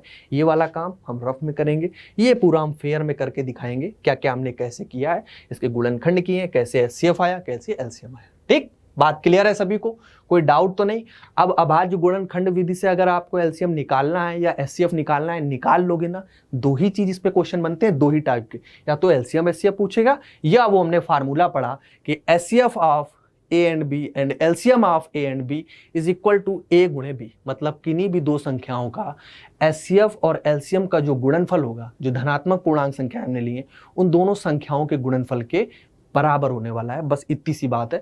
उसी पर क्वेश्चन पूछेगा। कैसा क्वेश्चन पूछ देता है, जैसा मैंने पीछे भी किया था कि ये और ये एक पूछ देगा, तीन कोई मान देगा। कौन सी चार चीजें होती हैं? एचसीएफ होता है, एलसीएम होता है उन दोनों संख्याओं का, एक संख्या होती है, एक दूसरी संख्या होती है, पहली संख्या और दूसरी संख्या। इसमें क्वेश्चन कैसे कैसे घुमाता है, कभी ए और बी दे देगा और एलसीएम दे देगा, ये पूछ लेगा, ठीक। कभी एचसीएफ और एलसीएम और एक संख्या दे देगा, ए दे देगा या बी, तो आपसे कह देगा दूसरी वाली संख्या ज्ञात करो। कभी ए बी दे देगा और एचसीएफ दे देगा और एलसीएम पूछ लेगा। बस इन्हीं चार क्वेश्चन में आपको घुमाता रहेगा। इससे बाहर का क्वेश्चन कोई नहीं पूछेगा आपसे। बस इन्हीं चार टाइप के क्वेश्चन में कोई भी तीन चीजें देख के एक चीजें वो पूछ लेगा। और करें इस पे क्वेश्चन, एक और क्वेश्चन करते हैं। देखो कैसे, एक और करते हैं। चौथा क्वेश्चन कह रहा है 6, 72 और 120 का अभाज्य गुणनखंड विधि द्वारा एचसीएफ और एलसीएम ज्ञात करना है। करते हैं एक और, थोड़ा सा और प्रैक्टिस होगी और अच्छे से कॉन्फिडेंस आ जाएगा। मैथ जो है ना, हम लोगों को कॉन्फिडेंस देती है प्रैक्टिस से। जितना हम क्वेश्चन प्रैक्टिस करेंगे, जितना हम रोज उस पर वर्क करेंगे, जितना हम उसको बार बार क्वेश्चंस लगाएंगे, क्योंकि मैथ याद करने का कोई सब्जेक्ट नहीं, ये समझने की सब्जेक्ट है। मैथ का उपयोग क्या है आपके दैनिक जीवन में? मैथ का उपयोग क्या है? आपकी तार्किक शक्ति को बढ़ाता है, आपकी सोचने की शक्ति को बढ़ाता है मैथ, कि आप किस तरीके से सोचते हैं, किस तरीके से बोलते हैं, किस तरीके से चलते हैं, सब चीज़ों पर मैथ वर्क करती है। ऐसा नहीं कि मैथ का उपयोग नहीं है, जो कुछ चीज़ों का उपयोग नहीं है, सारी चीज़ों में इसका उपयोग है। समझ रहे हैं ना? जब आगे आप पढ़ेंगे तो आप और समझेंगे कि क्या क्या उसका उपयोग है। तो मैथ हमें कैसे आएगी? जितना हम डेली प्रैक्टिस करेंगे, जितने ज़्यादा से ज़्यादा क्वेश्चन लगाएंगे। बेस्ट रिविजन का इसका वे है कि हम इसके क्वेश्चन प्रैक्टिस करें, बस, और कोई भी इसका बेस्ट वे नहीं, ठीक। हमें फार्मूलेज लिखने हैं, हमें इसके बेस्ट क्वेश्चंस की प्रैक्टिस करनी है, ठीक है। तो इसी वीडियो में हम सारा कुछ समझ लेंगे, कुछ छोड़ेंगे नहीं, बैठे रहिए, बस हम सारी चीजें अच्छे से कंप्लीट कर लेंगे। वो नहीं आपको पूरे लेक्चर्स देखने पड़ेंगे, इसी से सारा काम हो जाएगा। कह रहा है 6, 72 और 120 के अभाज्य गुणनखंड ज्ञात करो। पहले 6 के ज्ञात करते हैं, बहुत बार लिख लिए सर। 2 की घात भी 1 होता है, 3 की घात भी 1 होता है, 2 3 6, 72 के लिखो सर। 72 के निकाल के दिखा देते हैं आपको, अगर लग रहा है कि नहीं निकाल पाते हो आप तो निकाल देते हैं। 2 3 6 और 2 6 12। फिर आ जाओ 2 एकम 2, 2 8 16। फिर आ जाओ 2 9 18। फिर 3 3 9 और 3 एकम 3। कोई दिक्कत नहीं। फिर क्या 120, 120 के भी निकाल देते हैं। 120 2 सर, यहाँ से आ जाएगा 2 6 12 और फिर आ जाएगा 0। फिर 30, फिर 2 एकम 2, 2 5 10, 53 15 और 5 एकम 5। लिख लेते हैं। 72 के कितने हो गए? 2 कितनी घात है? 1 2 3, 2 की घात 3, 3 की घात कितनी है? 2। 120 की देखो, अब इस बार 3 आ गया, अभी तक 2 2 थे, अब 3 आ गए, तो तीनों के साथ देख लेंगे। 4 आ जाए, 5 आ जाए, हमें कोई समस्या की बात नहीं, हमें सब आता है सर। 2 की घात कितनी है? 1 2 3 और 3 की घात 1 और 5 की घात 1, तो 2 दूना 4 दूना 8, 24 पंचे 120। ठीक, ये हमने अभाज्य गुणनखंड कर लिए। आधा काम हमारा यहीं से खत्म हो गया। अब चलते हैं एक एक बात पर। पहले एचसीएफ निकालते हैं, मासापा निकालते हैं। मासापा सर हम देखते हैं तो हमें सर सबके साथ का सबका विकास तो नहीं करना होता है, हमें वो बातें करनी होती हैं जो सभी में हो, जो सभी में कॉमन बातें हो, सबके पास जो चीजें उपलब्ध हो। कौन कौन सी चीजें सबके पास उपलब्ध है? सर 2 इसके पास भी उपलब्ध है, इसके पास भी उपलब्ध है, इसके पास भी उपलब्ध है, तो 2 लिख लो बेटा, गुणे 3 इसके पास भी है, इसके पास भी है, इसके पास भी है, ठीक है, सबके पास है तो मैं लिख लूंगा, कोई दिक्कत नहीं। लेकिन सर 5 केवल इसी के पास है, ना इसके पास है ना इसके पास है, तो 5 की बात हम नहीं करने वाले, क्योंकि ये उपलब्ध ही नहीं है किसी 6 और 72 के पास। घात सबसे कम वाली लगाते हैं, तो 2 की घात 1 लगेगी, क्योंकि यहाँ पे 3 है, यहाँ पर 1 है, यहाँ पर 3 है, सबसे कम 1 है। 3 की सबसे न्यूनतम घात 1 है, तो 2 3 6 हमारे पास क्या आ जाएगा? एचसीएफ। एलसीएम पर आ जाओ। एलसीएम कैसे सर निकालते हैं? सर एलसीएम में तो हम सबको देखते हैं, सबको एक समान देखते हैं, मतलब कि जितने भी अभाज्य गुणनखंड दिख रहे हैं सारे लिख लो, बस एक बार ही लिखना, ज्यादा नहीं लिख देना। 2 3 और 5 सारे अलग अलग जितने अभाज्य गुणनखंड दिख रहे हैं, कौन किसका किसका हमने उपयोग किया है अभाज्य संख्याओं का, तो 2 का किया है, 3 का, 5 का, यहाँ भी 2 3, यहाँ भी 2 3, मतलब 2 3 5 का उपयोग हुआ है, कोई दिक्कत नहीं। सर हम घात जो लगाते हैं सबसे मैक्सिमम, तो 2 की घात मैक्सिमम कितनी है? 3, 3 की घात कितनी मैक्सिमम है? 2, 5 की घात कितनी है? 1, तो 2 दूना 4 दूना 8, ये हो गया 8, ये हो गया 3 3 9 और ये हो गया 5, ठीक। तो 8 5 40 और 40 और 9 कितना हो गया? 360, 36। तो 360 इसका क्या आ गया? 360 इसका हमारे पास सर एलसीएम निकल कर आ गया।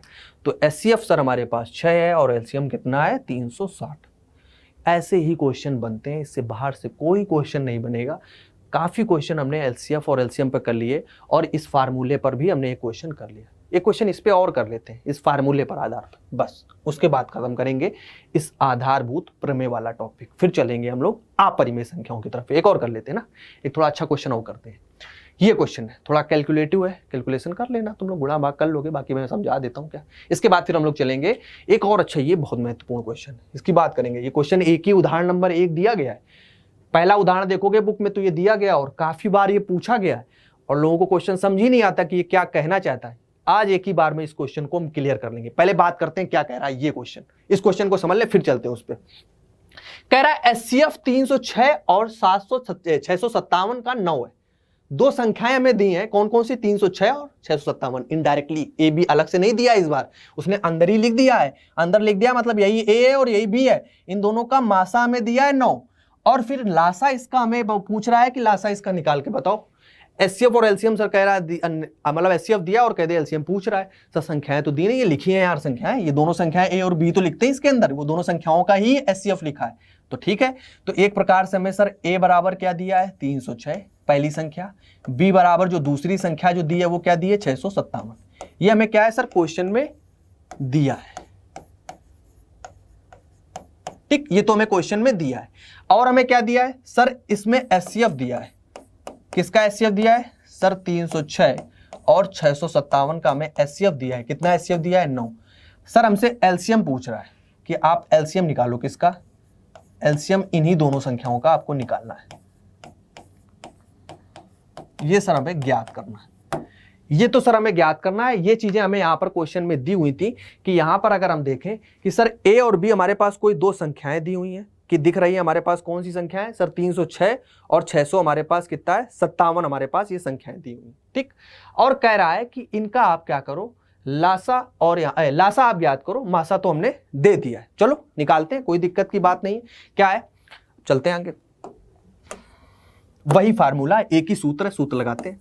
क्या कह रहा है सूत्र सर, सूत्र हमसे ये कहता है कि अगर एचसीएफ 306 और 657 ठीक, और गुणे एलसीएम इन्हीं दोनों का 306 गुणे 657 ये बराबर होता है ए गुणे बी, उन्हीं दोनों संख्याओं के गुणनफल के। इसमें हमें दिया क्या है सर 9 ही हमें दिया है। हमसे सर एलसीएम पूछा है, एलसीएम मतलब कि हमसे क्या पूछा है, यही इन दोनों का एलसीएम ही पूछा है। ए और बी हमारे पास दोनों संख्याएं भी हमें पता है, मतलब कि इसमें हमें एलसीएम निकालना है किसका 306 और 657 का। कोई दिक्कत नहीं। और ए और बी ये दोनों संख्याएं भी हमें ज्ञात है सर 306 गुणे 657। सर ये हमें यहां पर अगर देखें तो हमें ये दोनों संख्याएं भी ज्ञात है कि 306 और 657 है, और हमसे कह रहा है कि इसका एलसीएम निकालो, जबकि हमें इसका एचसीएफ भी ज्ञात है। सेम उसी प्रकार का प्रश्न है जैसे हमने पीछे किया था। पीछे हमने क्या किया था, पीछे हमें क्या क्या ज्ञात था, पीछे सर हमें यहां पर ए और बी में बी निकालनी थी, मतलब दूसरी संख्या बतानी थी, जबकि हमें एचसीएफ और एलसीएम दोनों दिया गया था और ए बताना था। अब इस बार देखो उसी ने घुमा दिया, उसने क्या किया, उसने हमें एचसीएफ दे दिया और ए और बी दो संख्याएं दे दी। देखो एचसीएफ दे दिया और ए और बी दो संख्याएं दे दी, और एलसीएम निकालने को आपसे पूछ दिया कि आप ऐसा करो कि इसका एलसीएफ निकाल के हमें बताओ कि इसका एचसीएफ कितना होने वाला है। ठीक है, निकालते हैं, कोई दिक्कत की बात नहीं है। एचसीएफ निकालने के लिए हमें कुछ करना तो है नहीं, सीधा हमें यहीं पे जोड़ घटाना अरे गुणा ही करना है, और तो कुछ करना नहीं है, तो निकाल देते हैं। एलसीएम ऑफ 306 और 657 क्या हो जाएगा सर, ये हो जाएगा 306 गुणे 657 और बटे में हमारे पास क्या आ जाएगा 9। तो यहां से क्या करते हैं, इसको भाग कर देते हैं, 9 से करो इसको, तो 9 7 63 हो गया, बच्चेगा सर 2, 9 दूना 18, 9 3 27, 73 आ गया। तो इन दोनों का गुणा कर लो, किसका सर 73 और 1 कितना है हमारे पास सर 73 है हमारे पास, और हमारे पास 306 है, इनका गुणा कर लो। तो सर इनका जब गुणा करोगे तो 22 338 आ जाएगा। ये हमारे पास क्या हो जाएगा, ये इन दोनों संख्याओं का एलसीएम आ जाएगा। गुणा करके देख लीजिएगा, 73 अब जब 306 का गुणा करोगे तो 22 338 आ जाएगा, जो कि हमारे इस प्रश्न का आंसर हो जाएगा। बस और कुछ नहीं करना है, यही करना है। मैंने बताया कि इसमें दो ही टाइप के क्वेश्चन बनते हैं, एक तो ये सूत्र पे और डायरेक्टली अभाज्य गुणनफल पे। इस सूत्र में क्या करेगा, वही दो तीन चीजें घुमाएगा, कभी ये दो चीजें दे के एक ये दे देगा, एक पूछ लेगा, कभी ये एक दे देगा, ये पूछ लेगा। इस बार इसने ये दो चीजें दे दी, ये दे दिया, लेकिन ये नहीं दिया तो इसने इससे पूछ लिया, बस इसी पे घुमाएगा, इससे बाहर से क्वेश्चन नहीं बनेगा। तो ये हो गई बेसिक सी बात हमारे पास अंक गणित की आधारभूत प्रमेय। सारे टाइप के क्वेश्चन हमने फिनिश कर लिए। कोशिश करिए कि मैक्सिमम क्वेश्चन आपको लगवा दें, जितने लगवा सकते थे वो मैंने क्वेश्चन उतने लगवा दिए। अगर आपने सारे क्वेश्चन बाकायदा अगर आप कर लोगे, जैसे मैंने समझाया उसी पैटर्न पे कर लोगे, तो आपको कोई नहीं रोक सकता कि आपके पूरे मार्क्स ना आए। इस चैप्टर की भी जब बात करें आगे, ऐसे ही सारे चैप्टर हम कंप्लीट करते रहेंगे, ठीक है। अब एक बेहद इंपॉर्टेंट वाला क्वेश्चन है, वो और कर लेते हैं यार पहले, फिर आगे चलेंगे। ये वाला क्वेश्चन और कर लेते हैं, बहुत मजेदार क्वेश्चन है। क्वेश्चन क्या कह रहा है, पहले इसको क्वेश्चन को समझते हैं। जब क्वेश्चन समझ लेंगे तब हम आंसर लिखेंगे। हमेशा याद रखना, आप गणित पढ़ रहे हो, आप साइंस पढ़ रहे हो, आप कोई भी सब्जेक्ट पढ़ रहे हो, बेसिकली गणित और साइंस की जब बात करें तो इसमें जब भी जैसे साइंस में कभी न्यूमेरिकल लगा रहे होते हैं, आंकिक प्रश्न लगा रहे होते हैं, तो वहां पर जब क्वेश्चन आया करे तो पहले क्वेश्चन को 2 से 3 बार पढ़ा करो, केवल पढ़ा करो, और उस क्वेश्चन से एक एक लाइन का मतलब थोड़ा थोड़ा निकालने की कोशिश किया करो कि आखिर में क्वेश्चन कहना हमसे क्या चाहता है। तो यहां पर क्वेश्चन क्या कह रहा है कि संख्याओं 4 की घात n पर विचार कीजिए, जहां n एक प्राकृत संख्या है। ज्ञात कीजिए कि क्या n का कोई ऐसा मान है जिसके लिए 4 की घात n अंक शून्य पर समाप्त होता हो। कोई दिक्कत नहीं, देखो यहां पर अलग अलग शब्द आते रहते हैं, जैसे प्राकृत संख्या, ये सब चीजें अभाज्य संख्या है, तो इसीलिए वो चीजें बताई थी कि ताकि आप समझ लो कि प्राकृत संख्या की बात हो रही, मतलब 1 से प्रारंभ होगी, अनंत तक जाएंगे। ऐसे 20 से अगर मैं स्टार्ट कर देता तो लगता कि सर प्राकृत संख्या रिवाइज नहीं आ, दिमाग में नहीं आ रहा, 1 से थी कि वो 0 से थी, तो फिर वो कंफ्यूजन क्रिएट करता है।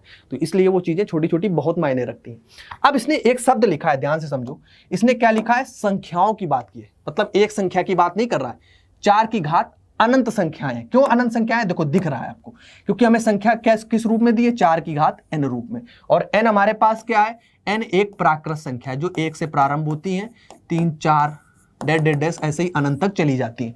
मतलब कि यहां पर n का मान कुछ भी हो सकता है, 1, मतलब कोई भी प्राकृत संख्या हो सकती है, 2 3 डैश डैश डैश ऐसे ही निकल जाएगी, ऐसे ही सारी बहुत सारी संख्याएं बन जाएंगी। 4 की घात 1 का वैल्यू क्या होती है, 4, 4 की घात 2 16, 4 की घात 3 64, ऐसे डैश डैश डैश अनंत तक चले जाएंगे। तो वही ये कह रहा है, संख्याओं 4 की घात n, मतलब एक से अधिक संख्याएं, बहुत सारी संख्याएं, और हमें पता है कि n एक प्राकृत संख्या है। तो जैसे सर इस 4 की घात n में हम प्राकृत संख्याएं रखते जाएंगे, 1 रखेंगे तो 4 आ जाएगा, 2 रखेंगे 16 आ जाएगा, 3 रखेंगे 64 आ जाएगा, ऐसे हमें अनंत संख्याएं यहां पर प्राप्त हो जाएंगी। n का मान क्या, 1 2 3 4 ऐसे अनंत तक जा रहा है। अब अगर हम आगे बात करें तो इसने क्या कहा, इस क्वेश्चन में क्या कहना चाह रहा है कि ज्ञात कीजिए, आगे से पढ़ो, ज्ञात कीजिए कि क्या n का कोई ऐसा मान है, मतलब जो n के ये मान रख रहे हैं 1 2 3, कि n के किस मान के लिए 4 की घात n अंक शून्य आएगा। मतलब ये जब हम मान रख रहे हैं तो जब हम इसको कैलकुलेट कर रहे हैं तो यहां पर लास्ट में इकाई स्थान पर शून्य कब आएगा, जैसे 4 की घात 2 का 16 आया, लास्ट में इकाई के स्थान पर क्या, 6, मतलब यहां पर 6 की जगह पर शून्य कब आएगा, किस घात पर इस 4 की घात n का जो मान है वो शून्य के बराबर हो जाएगा, बस ये पूछना चाह रहा है और कुछ नहीं। मतलब कि जैसे 4 की घात 3 का मान 64 आया है, तो लास्ट में अगर कोई कौन सा ऐसी n की जगह वैल्यू रख दें, इस n की जगह कौन सा ऐसा मान रख दें जिसमें लास्ट में इकाई के स्थान पर क्या आ जाए, 0 आ जाए, तो ऐसी कौन सी घात हो सकती है, उसी n की घात के मान की बात कर रहा है। उसी n के लिए वो कह रहा है कि ज्ञात कीजिए कि n का क्या ऐसा मान है, तो उसी n की मान को आपसे पूछ रहा है कि ऐसा n का मान हम यहां पर कौन रख दें इस 4 की घात में, जिससे इकाई के स्थान पर क्या हो जाए, सर 0 आ जाए। ठीक, ये तो हो गई क्वेश्चन की बात कि वो क्या कहना चाह रहा है। ये बात क्लियर है सबको कि कैसे 0 आ जाए, मतलब यहां पर हम जब रखें कोई घात तो जब हम उसको सॉल्व करें, उसको कैलकुलेट करें, जैसे 4 की घात 2 को हमने सॉल्व किया तो 16 आया, तो इस 16 में लास्ट में अगर कहीं 0 आ जाए तो ऐसा n का मान कौन होगा, किस घात पे रखने पर वो 0 आ जाएगा। बस इतनी सी बात इस क्वेश्चन में कही। अब आ जाओ क्वेश्चन पे। अब एक चीज तुम लोग बताओ, अब समझते हैं, एक चीज तुम लोग बताओ, 0 हमें सबसे पहले कब मिलता है, 0 में मिलता कैसे, 0 सोचो कैसे कैसे 0 आ सकता है। सबसे पहले हमें 0 कहां मिलता है, 10 पर। प्राकृत संख्याओं की बात हो रही, 1 से प्रारंभ होते हैं, तो सबसे पहले 0 कहां मिलेगा, 10 पर मिलेगा सर। तो 10 के सर अगर हम गुणनखंड करें तो 10 के गुणनखंड क्या होंगे, 2 पंचे 10, कोई दिक्कत नहीं, 2 और 5 से मिलकर 10 बनता है। ऐसे ही अगला 0 अगर देखो तो सर हमें 20 पे मिलेगा, ऐसे 30 पे मिलेगा, फिर 40 पे मिलेगा, 50 पे मिलेगा, 60 ऐसे ही मिलेगा। 20 के करोगे तो क्या है, मतलब कि 2 गुणे 10, मतलब 2 दाम 20 हो जाएगा। ऐसे 3 गुणे 20, 3 गुणे 10, 3 दाम 30 हो जाएगा, 4 हो गए, 4 गुणे 10। अगर अभाज्य गुणनखंड कर रहे हो 10 के गुणनखंड पता ही आपको क्या है, 2 गुणे 5, कोई दिक्कत नहीं। मतलब मैं यहां पर यह समझाना चाह रहा हूं कि जीरो हमें कब मिल रहा है, जब उस गुणनखंड में, जब उसके गुणनखंड में, जब भी किसी संख्या के गुणनखंड में 2 और 5 आएगा तभी हमें जीरो मिलेगा।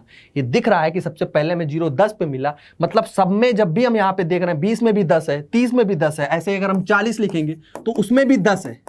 और 10 का मतलब क्या है सर, 10 का मतलब है 2 गुणे 5, 10 का मतलब है सर 2 गुणे 5, और 2 5 के गुणा से ही हमें जीरो मिलता है। तो मतलब यह है कि जिस n के मान के लिए उसके गुणनखंड में 2 और 5 आएगा, अगर 2 और 5 आएगा तो उसका क्या होगा, तो वहां पर हमें जीरो वैल्यू मिलेगी। सिंपल सी बात ये यहां पर समझाना चाह रहे हैं कि जीरो हमें तभी मिलता है जब उसके अभाज्य गुणनखंड में हमें 2 और 5 दोनों चीजें मिलनी चाहिए। केवल 2 से काम नहीं चलेगा, केवल 5 से नहीं चलेगा, क्योंकि 2 और 5 गुणा होकर ही 10 बनाते हैं, मतलब वो जीरो बनाते हैं।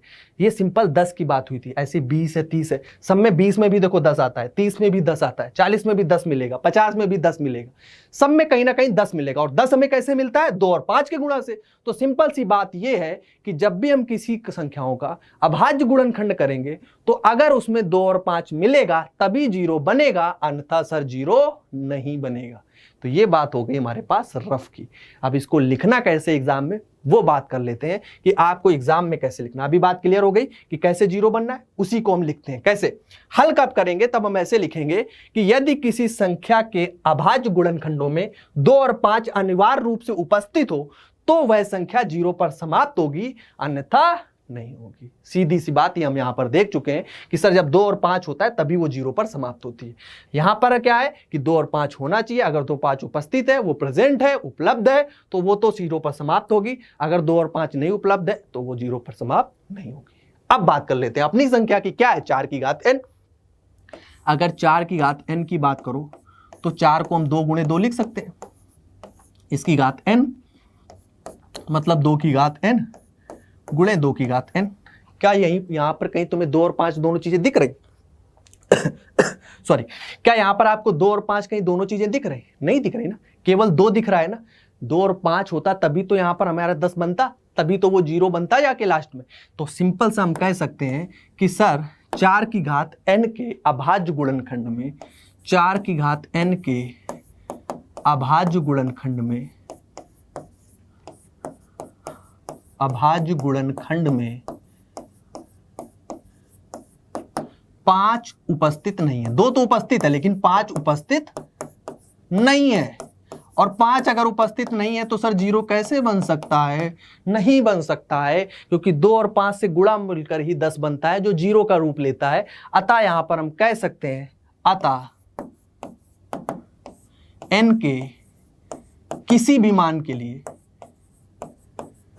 n के किसी भी मान के लिए, n का मान समझ रहे हैं, प्राकृत संख्या, कि n की कोई भी प्राकृत संख्या हो या n के किसी भी मान के लिए 4 की घात n शून्य पर समाप्त नहीं होगा। सिंपल 4 की घात n अंक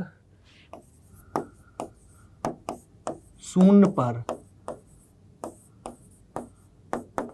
समाप्त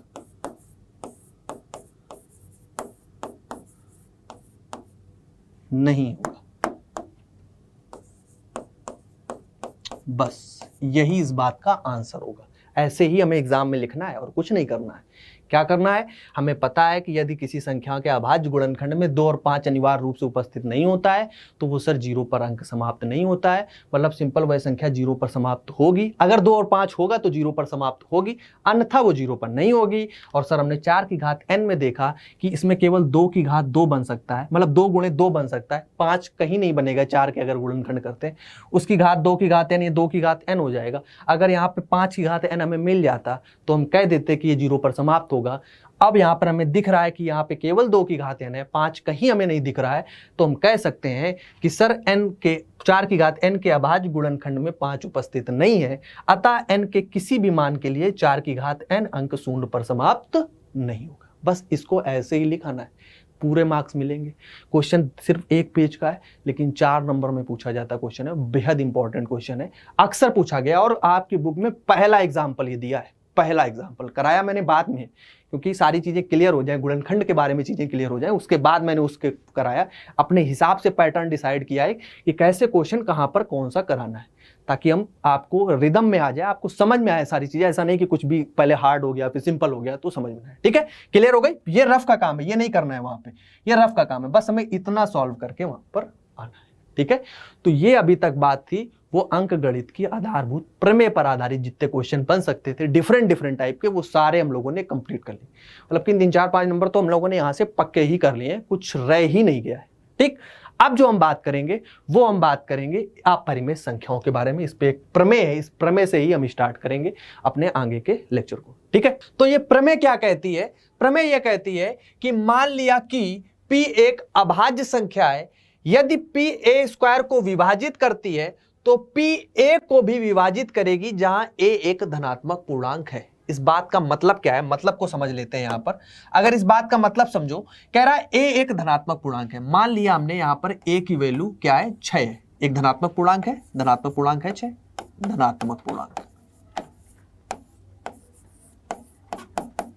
ठीक, a की वैल्यू हमने 6 ले ली।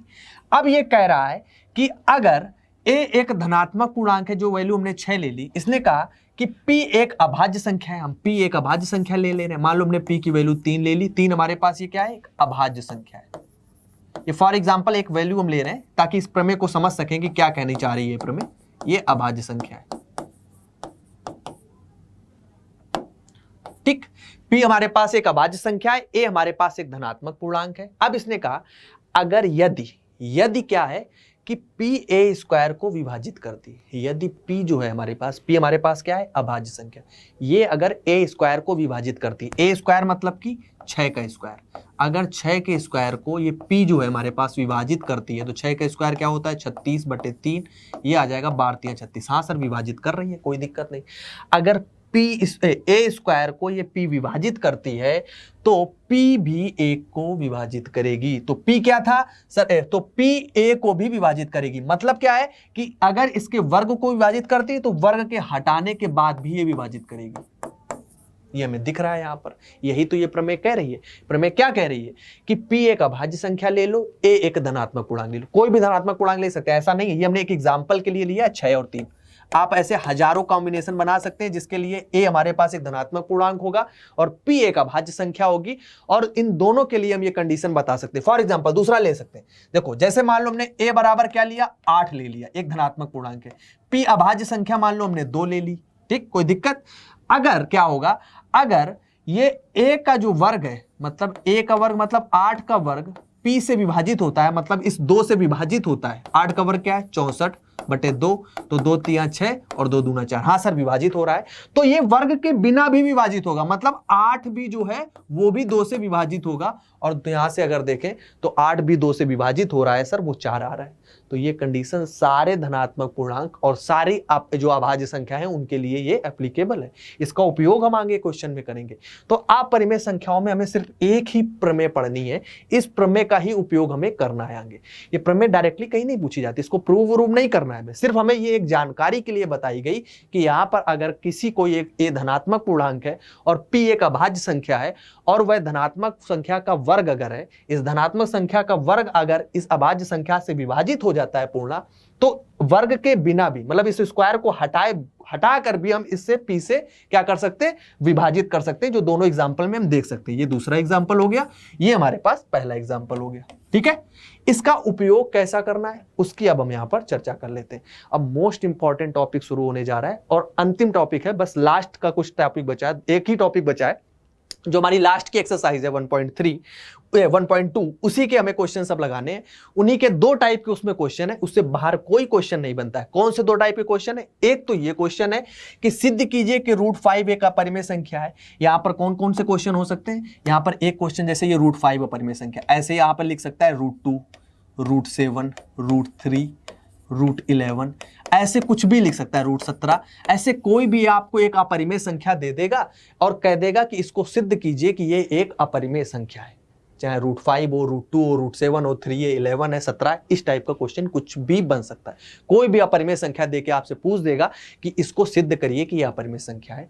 अगर हम एक को करना सीख गए, इस √5 को या √2 को, किसी एक को हमने करना सीख लिया, तो सारे उसी सेम प्रोसेस से सॉल्व होंगे और कुछ नहीं करना। एक पैटर्न है इनका, एक फिक्स पैटर्न है, उसी फिक्स पैटर्न के अकॉर्डिंग ही हम इन क्वेश्चन को सॉल्व करते हैं। आराम से देखते रहिए, पूरा एक एक स्टेप आपको समझ में आ जाएगा कि कैसे इसे अपरिमेय हमें सिद्ध करना होता है। एक तो पहले टाइप का ये क्वेश्चन होता है जो √5 एक अपरिमेय संख्या है। एक दूसरे टाइप का क्वेश्चन ये होता है, कौन सा, कि जब वो कह देगा कि कोई परिमेय और अपरिमेय को संयोजित करके लिख देगा। जैसे देखो यहाँ पे 3 एक परिमेय संख्या है, 2 भी परिमेय संख्या है, लेकिन √5 अपरिमेय संख्या है।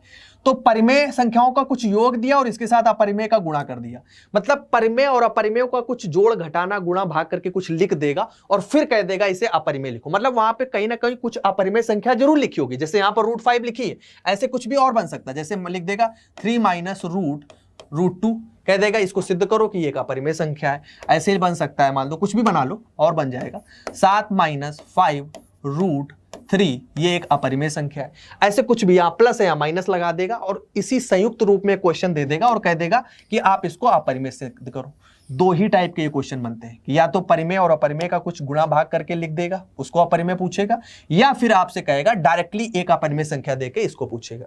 ये वाला जो छोटा लग रहा है ना क्वेश्चन, ये वाला ज्यादा बड़ा है। इस क्वेश्चन को जब सॉल्व करेंगे ना, बड़ा सा दिख रहा है, ये इसका आधा है। जो पहले हमने क्वेश्चन देख रहे हैं ना √5 को जब करेंगे, इसका आधा है। ये एक ही पेज में फिनिश हो जाएगा, बस एक पेज में ही फिनिश हो जाएगा, वो जबकि 2 पेज तक जा सकता है।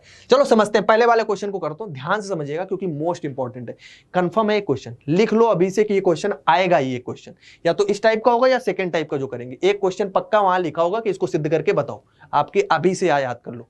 तो चलते हैं, इसको सिद्ध करते हैं। कैसे सिद्ध करना है, क्वेश्चन क्या कह रहा है, कैसा पैटर्न रहेगा, बिल्कुल विधिवत वैसे वही मैं लिखूंगा, सेम वैसे ही आपको एग्जाम में लिखना है, कुछ चेंज नहीं करना, पूरे मार्क्स आपको मिलने वाले हैं। कह रहा है सिद्ध कीजिए कि √5 एक अपरिमेय संख्या है। अगर √5 एक अपरिमेय संख्या है तो इसको सिद्ध करना है हमें, तो चलो सिद्ध करते हैं। तो हम क्या करते हैं, पहली स्टेप क्या रखते हैं, हम पहली स्टेप में लिखते हैं माना √5 परिमेय संख्या है। √5 एक परिमेय संख्या, हम ये मानते ही नहीं है कि ये अपरिमेय, हम इसका उल्टा लेके चलते हैं। क्यों उल्टा लेके चलते हैं, अभी बात समझ में आ जाएगी। इसने कहा ऊपर कि √5 एक अपरिमेय संख्या, हमने नहीं माना, हमने कहा नहीं, आपके कहने से हम नहीं मानेंगे, हम तो पहले इसको परिमेय ही लेकर चलेंगे कि माना √5 एक परिमेय संख्या, हम इसको उल्टा लेकर चलते हैं कि परिमेय संख्या है। फिर आगे बात करेंगे कि ये परिमेय क्यों नहीं है, उसकी बात हम आगे कर लेंगे। तो पहले क्या चलना है, उल्टा लेके चलना है कि √5 एक परिमेय संख्या है। अब second step, most important step, क्या कहता है, अगर कोई संख्या परिमेय संख्या है तो √5 अगर परिमेय संख्या है तो इसको P/Q के रूप में लिखा जा सकता है। ये आपको पता है कि P/Q के रूप में संख्या को अगर हम लिख लेते हैं तो वो परिमेय संख्या होती है, और हमने ऊपर लिख लिया है कि ये परिमेय संख्या है, तो √5 को हम P/Q के रूप में लिख सकते हैं। कोई दिक्कत की बात नहीं सर, लिख सकते हैं। अगर हम इसको √5 के P/Q के रूप में लिख सकते हैं तो एक इंपॉर्टेंट बात कि P व Q जो होंगे, P व Q सयाभाज्य, P और Q क्या है, सयाभाज्य पूर्णांक। P और Q पूर्णांक तो है ही, लेकिन साथ में सयाभाज्य पूर्णांक है। क्यों, क्योंकि आपको पता है कि सयाभाज्य संख्या कौन सी संख्या होती, मैंने बताई थी सर, जिनका HCF 1 हो, मतलब मोस्ट सिंप्लीफाइड होंगी। मोस्ट सिंप्लीफाइड समझ रहे हो, जैसे हम लिखते थे 5, 7, इन दोनों का युग्म जो है वो सर सयाभाज्य। क्यों, क्योंकि सर इनका HCF जो होता है वो 1 आता है। इसमें कोई भी उभयनिष्ठ गुणनखंड हमें नहीं मिलेगा। HCF निकालने का मतलब, HCF 1 आने का मतलब क्या है कि इसमें कुछ भी अब उभयनिष्ठ गुणनखंड नहीं मिला सिवाय 1 का। मतलब 5 के अगर गुणनखंड किए गए तो 5 × 1, 7 के अगर गुणनखंड किए गए तो 7 × 1। तो इसमें क्या उभयनिष्ठ आया, दोनों में कॉमन क्या है, सिर्फ 1। तो जब भी उभयनिष्ठ गुणनखंड केवल 1 हो तो वहां पर क्या होता है, वो सयाभाज्य संख्याओं का युग्म होता है। तो ये 5 और 7 के बाद देखो, इसको काटा और आगे नहीं कुछ काटा जा सकता है। 5 और 7 के बाद आप कुछ भी आगे नहीं काट सकते, ये कटेगा ही नहीं, कुछ भी नहीं कटने वाला। ऐसे आप कुछ भी 5/6 लिख लो तो भी ये सयाभाज्य, कुछ भी नहीं कटने वाला। 2 और 3 लिख लो, नहीं कटने वाला, कुछ भी नहीं कटेगा। तो सिंपल ये क्या है, सयाभाज्य युग्म है जिनका HCF 1 होता है। ठीक, ये बात तो समझ में आ गई। मोस्ट इंपॉर्टेंट बात है, P और Q जो है वो सयाभाज्य। ठीक है, चलते हैं आगे। P व Q सयाभाज्य पूर्णांक है, और आप तो पता ही है एक P और Q पूर्णांक तो है ही, मतलब तो सयाभाज्य पूर्णांक है। और दूसरी बात ये भी पता है, Q का मान 0 के इक्वल नहीं होगा। दोनों बातें आपको पता है। ठीक, यहां तक तो बात क्लियर है, यहां तक बात सेट है। अब आगे चलते हैं अगली स्टेप में। यहां से क्या करते हैं, Q का इधर गुणा कर देते हैं, Q√5 इक्वल टू P। तो P इक्वल टू, अगर हम यहां से निकालें, Q इक्वल टू निकालें यहां से, तो Q इक्वल टू क्या आ जाएगा, यहां से अगर हम Q का मान ज्ञात करते हैं तो Q बराबर क्या आ जाएगा सर, P/√5, ये आ जाएगा Q इक्वल टू P/√5। अब क्या करना है, दोनों पक्षों का वर्ग कर दो, दोनों पक्षों का वर्ग करने पर, ठीक, इससे क्या होगा, ये हो जाएगा Q² इक्वल टू P²/5। इसको दे देते हैं समीकरण 1। बहुत इंपॉर्टेंट बात, ध्यान से देखिएगा सभी लोग, इसको हमने दे दिया समीकरण 1। हमने यहां पर क्या किया, √5 इक्वल टू P/Q, Q का इधर गुणा किया और यहां से Q की वैल्यू निकाल ली, Q इधर ले गया, √5 नीचे ले आए तो P/√5 आ गया, दोनों पक्षों का वर्ग कर लिया तो Q² इक्वल टू P²/5 आ गया। अब सबसे इंपॉर्टेंट बात बताओ, लिखते हैं यहां पर, चूंकि क्या है, P और Q क्या है, पूर्णांक है। सबसे छोटी सी बात कि P और Q पूर्णांक तो है ही, आपको पता है P और Q पूर्णांक होते हैं, सबको पता है कि P और Q पूर्णांक होते हैं, कोई बात नहीं। परिमेय संख्याएं जब लिखते हैं तो उसमें लिखते हैं P और Q ये पूर्णांक है। अगर हमारे पास P और Q पूर्णांक है तो Q² भी पूर्णांक होगा, ये बात पता है। कोई संख्या, अगर कोई पूर्णांक संख्या है यार, 2 है, 4 है, -5 है, इसका वर्ग कर देंगे तो भी पूर्णांक संख्या आएगी। अगर हम इसका वर्ग कर देते हैं, 5 का स्क्वायर भी 25 होगा, -5 का स्क्वायर भी प्लस हो जाएगा। तो सिंपल हमें ये पता है कि अगर Q पूर्णांक है तो Q² भी पूर्णांक होगा। तो यहां पर हम लिख सकते हैं कि Q² एक पूर्णांक है। ध्यान से देखते रहे ना, Q² क्या है, एक पूर्णांक है। क्यों, क्योंकि सर Q पूर्णांक है, इसका वर्ग करेंगे तो वो भी एक पूर्णांक संख्या आएगी। अगर Q² पूर्णांक है तो Q² के बराबर में ही तो ये लिखा है P²/5। अगर ये पूर्णांक है तो ये भी पूर्णांक होगी। क्यों, क्योंकि सर ये इसके बराबर है, इक्वल टू का साइन लगा है। अगर ये इसके इक्वल है, इधर वाली संख्या पूर्णांक है, तो इधर वाली संख्या जब सॉल्व की जाएगी तो वो भी पूर्णांक आएगी, तभी तो दोनों इक्वल होती हैं। तो क्या लिखेंगे, तो P²/Q भी एक पूर्णांक है।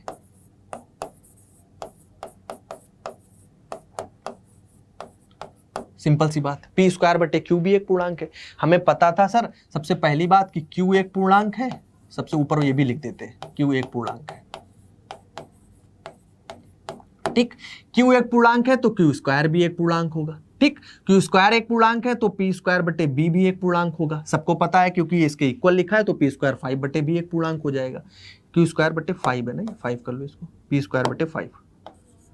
अब एक चीज बताओ, अगर P² 5 करने पर एक पूर्णांक संख्या आ रही है, मतलब कि P² में जब हमने 5 से भाग किया होगा तभी तो एक पूर्णांक संख्या आएगी। इसका मतलब क्या है, बात समझो।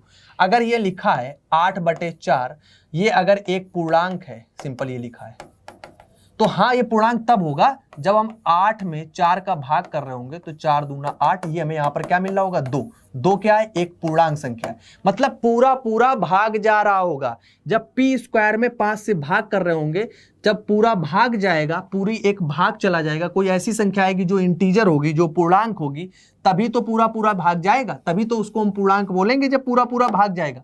मतलब इस बात का क्या है कि P² 5 से विभाजित है, तभी वो पूर्णांक संख्या देगा। इन सभी बातों का मतलब लिख रहे हैं, अभी कुछ कर नहीं रहे, सिर्फ जो ये इतना बड़ा हमने ये डब्बे में लिखा है, इन्हीं बातों का मतलब लिख रहे हैं। इन्हीं मतलब से हम ये सिद्ध कर देंगे कि यह अपरिमेय है। देखते जाओ बस कैसे। पहले तो हमने ये बता दिया कि Q एक पूर्णांक है तो Q² भी पूर्णांक होगा। Q² अगर पूर्णांक है तो ये इसके इक्वल में लिखा है तो ये भी एक पूर्णांक है। अगर ये एक पूर्णांक आएगा तो P² 5 से विभाजित होगा, तभी एक पूर्णांक संख्या आती है। जब पूरा भाग जाता है तभी सर्वास्त कोई एक पूर्णांक आता है, मतलब पूरा भाग जाएगा तभी पूर्णांक संख्या मिलती है। तो P² 5 से विभाजित है। और पीछे एक चीज अभी पढ़ी, अगर P² 5 से विभाजित है, 5 एक ऐसी संख्या है, अभाज्य संख्या है। P क्या है हमारे पास, एक धनात्मक पूर्णांक है, क्योंकि स्क्वायर इसका धनात्मक ही आएगा। तो सिंपल हमें पता है कि अगर A² P से विभाजित है तो A भी P से विभाजित होगी। मतलब क्या है कि यहां पर हम लिख सकते हैं कि सर इसका वर्ग के बिना भी ये 5 से विभाजित होगी, तो P भी जो होगी वो 5 से विभाजित होगी। सबसे इंपॉर्टेंट लाइन, तो यहां पर हम क्या लिखेंगे सर, यहां पर सर हम ये लिखेंगे कि सर जो P होगा वो भी हमारे पास क्या होगा सर, वो भी 5 से विभाजित होगा, क्योंकि पीछे प्रमेय पढ़ी कि अगर किसी संख्या का वर्ग एक अभाज्य संख्या से हमारे पास विभाज्य हो रहा है तो वह संख्या वर्ग के बिना भी, इस वर्ग के बिना भी वह संख्या उससे विभाजित होगी, तो P भी 5 से विभाजित होगा। अब चलते हैं आगे। अगर P 5 से विभाजित है तो इसको हम लिख सकते हैं क्या, P इक्वल टू 5K1, जहां K1 एक पूर्णांक है।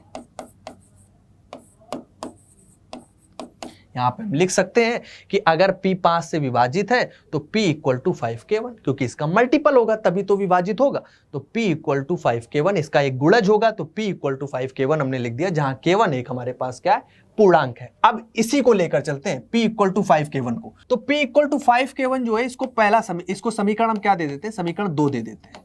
अब चलते हैं समीकरण 1 के पास। समीकरण 1 हमने क्या निकाली थी, Q square equal to P square बटे 5। अब इसी में हम P का मान रख देते हैं। अब लिखते हैं यहां पर समीकरण 1 से। अब समीकरण 1 से अगर हम यहां पर बात कर लें तो हम क्या करते हैं, इस P का मान उठा के उसमें रख देते हैं। तो P का मान यहां पर रखते हैं तो क्या हो जाएगा, Q square equal to P की जगह पर हम क्या रख रहे हैं, 5K1, तो यहां से हो जाएगा 5K1 का स्क्वायर और बटे में हमारे पास क्या आ जाएगा, 5। ठीक, तो Q स्क्वायर इक्वल टू क्या हो जाएगा, ये हो जाएगा सर 25K1 स्क्वायर और बटे का 5, तो 5 से 5 कट जाएगा, तो ये कितना आ जाएगा, 25 निकल के आ जाएगा। तो Q स्क्वायर इक्वल टू क्या आ जाएगा, 5K1 का स्क्वायर। अब K1 इक्वल टू आ जाएगा, K1 का स्क्वायर इक्वल टू क्या आ जाएगा सर, ये आ जाएगा Q स्क्वायर बटे का 5। ये आ गया हमारे पास क्या, K1 का स्क्वायर बराबर Q में एक रिलेशन निकाल लिया, संबंध निकाल लिया, वो आ गया Q स्क्वायर बटे 5। अब सेम चीज फिर से हमें वही करनी है, जैसे यहाँ P स्क्वायर बटे 5 बना था, यहाँ Q स्क्वायर बटे 5 बन गया। अब इसी के अकॉर्डिंग फिर से लिखते हैं। अब यहाँ पर हमें पता है Q एक पूर्णांक संख्या है, जैसे यहाँ पर हमें पता था Q एक पूर्णांक संख्या है, सेम ऐसे यहाँ पर हमें पता है कि ये Q एक पूर्णांक संख्या है, वही बात, सेम बात, वही चीज लिखी है। तो यहाँ पर क्या होने वाला है, यहाँ पर कंडीशन क्या बनेगी कि यहाँ पर कंडीशन यही बनेगी कि Q स्क्वायर जो है वो क्या करती है, वो 5 को विभाजित करती है। सिंपल सी चीज ये है कि Q स्क्वायर अगर Q पूर्णांक है तो इसका स्क्वायर भी पूर्णांक होगा, अगर स्क्वायर इसका पूर्णांक होगा तो अगर Q स्क्वायर बटे 5 जो लिखा हुआ है ये पूरा पूर्णांक होगा, अगर ये पूर्णांक होगा तो हमारे पास K1 भी क्या है, K1 तो एक पूर्णांक है ही। तो सिंपल सी बात ऐसे समझ लो, जैसे हमने K1 यहां पर क्या किया बताया था, एक पूर्णांक है, K1 एक क्या है, पूर्णांक। इस तरीके समझो कि K1 हमारे पास एक पूर्णांक है, अगर K1 हमारे पास एक पूर्णांक है तो इसका वर्ग भी पूर्णांक होगा। इसी साइड से चलते हैं, ये सही रहेगा कि K1 हमें पता है एक पूर्णांक है, तो K1 का स्क्वायर भी एक पूर्णांक होगा। इसके बाद Q पर पहुंचेंगे, इससे आराम रहेगी। इससे क्या होगा, अगर K1 स्क्वायर एक पूर्णांक है तो Q स्क्वायर बटे 5 भी पूर्णांक होगा, जैसे कि यहाँ Q स्क्वायर जब पूर्णांक था तो P स्क्वायर 5 भी एक पूर्णांक था। ऐसे यहाँ पर K1 अगर एक पूर्णांक है, K1 का स्क्वायर एक पूर्णांक है, तो P स्क्वायर बटे 5 जो Q स्क्वायर बटे 5 होगा ये भी क्या होगा, एक पूर्णांक होगा, भी एक पूर्णांक होगा। क्लियर, Q स्क्वायर बटे 5 भी एक पूर्णांक हो गया। अगर Q स्क्वायर बटे 5 एक पूर्णांक है तो हम यहां से लिख सकते हैं कि Q स्क्वायर 5 से विभाजित है। 5 हमारे पास क्या है, एक अभाज्य संख्या है, तो Q स्क्वायर 5 से विभाजित है। अगर Q स्क्वायर 5 से विभाजित है तो Q भी 5 से विभाजित है, Q 5 से विभाजित है, क्योंकि हमें पता है, हमने प्रमेय पढ़ी, जैसे यहां पर पीछे क्या बना था सर, पीछे सर ये बना था कि P स्क्वायर 5 से विभाजित था तो P भी 5 से विभाजित था। ऐसे यहां पर Q भी 5 से विभाजित है, अगर Q 5 से विभाजित है तो Q इक्वल टू क्या हो गया, 5। यहाँ पर वहां हमने K1 लिया था, यहाँ हम K2 ले लेते हैं। जैसे यहाँ पर P इक्वल टू 5K1 आया था, ये P इक्वल टू हमारे पास 5K1 था, इसी प्रकार Q इक्वल टू 5 हमारे पास K2 आ गया। इसको हम क्या करते हैं, एक समीकरण दे देते हैं। इसको मालूम हमने समीकरण A दे दिया कि समीकरण A है, और इसको हमने समीकरण B दे दिया। यही दोनों इंपॉर्टेंट समीकरण। समीकरण 1 और B से अब देखो क्वेश्चन हमारा सॉल्व हो चुका है। समीकरण A व B से, A और B से क्या है कि सर P इक्वल टू हमारे पास 5K1 है और Q इक्वल टू 5K2 है। अब ध्यान से देखना बात को, यहां पर हमें क्या दिख रहा है कि सर इसमें जो ये 5 है ना, ये 5 दोनों में कॉमन है। दोनों में उभयनिष्ठ है। और जबकि अभी हमने पीछे लिखा था पी और क्यू क्या थे सर, ये पी और क्यू सहअभाज्य संख्या थे, मतलब कि इसमें अगर हम देखें तो इसमें कोई भी हमें उभयनिष्ठ गुणनखंड नहीं मिलेगा। सहअभाज्य संख्याएं कौन सी संख्या होती है जिसमें कोई भी उभयनिष्ठ गुणनखंड नहीं होता, सिर्फ उसमें एक निकलता है। एचसीएफ क्या निकलता है, एक। और यहां पर तो सर हमें ये दिख रहा है कि दोनों में 5 उभयनिष्ठ है, 5 के ये गुणज है, ये भी 5 का गुणज है, मतलब कि 5 दोनों में उपस्थित है। जब दोनों में उपस्थित है तो 5 एक उभयनिष्ठ गुणनखंड निकल आएगा। तो यहां पर क्या होगा, पी और क्यू सहअभाज्य संख्या नहीं रहेंगी। और अगर सहअभाज्य संख्या नहीं होंगी तो हम कैसे कह सकते हैं, हमने तो यहां पर इसको परिमेय लिया था, तो ये परिमेय भी नहीं होंगी। अगर परिमेय नहीं होंगी तो क्या है, अपरिमेय संख्याएं हैं। तो यहां से क्या निकल के आएगा कि √5 एक अपरिमेय संख्या है। तो यहां पर क्या लिखोगे, चूंकि हम देख सकते हैं हम चूंकि समीकरण ए व बी से हम कह सकते हैं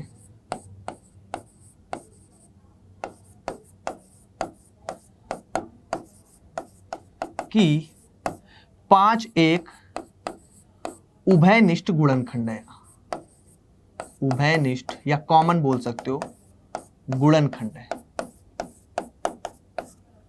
उभयनिष्ठ गुणनखंड है।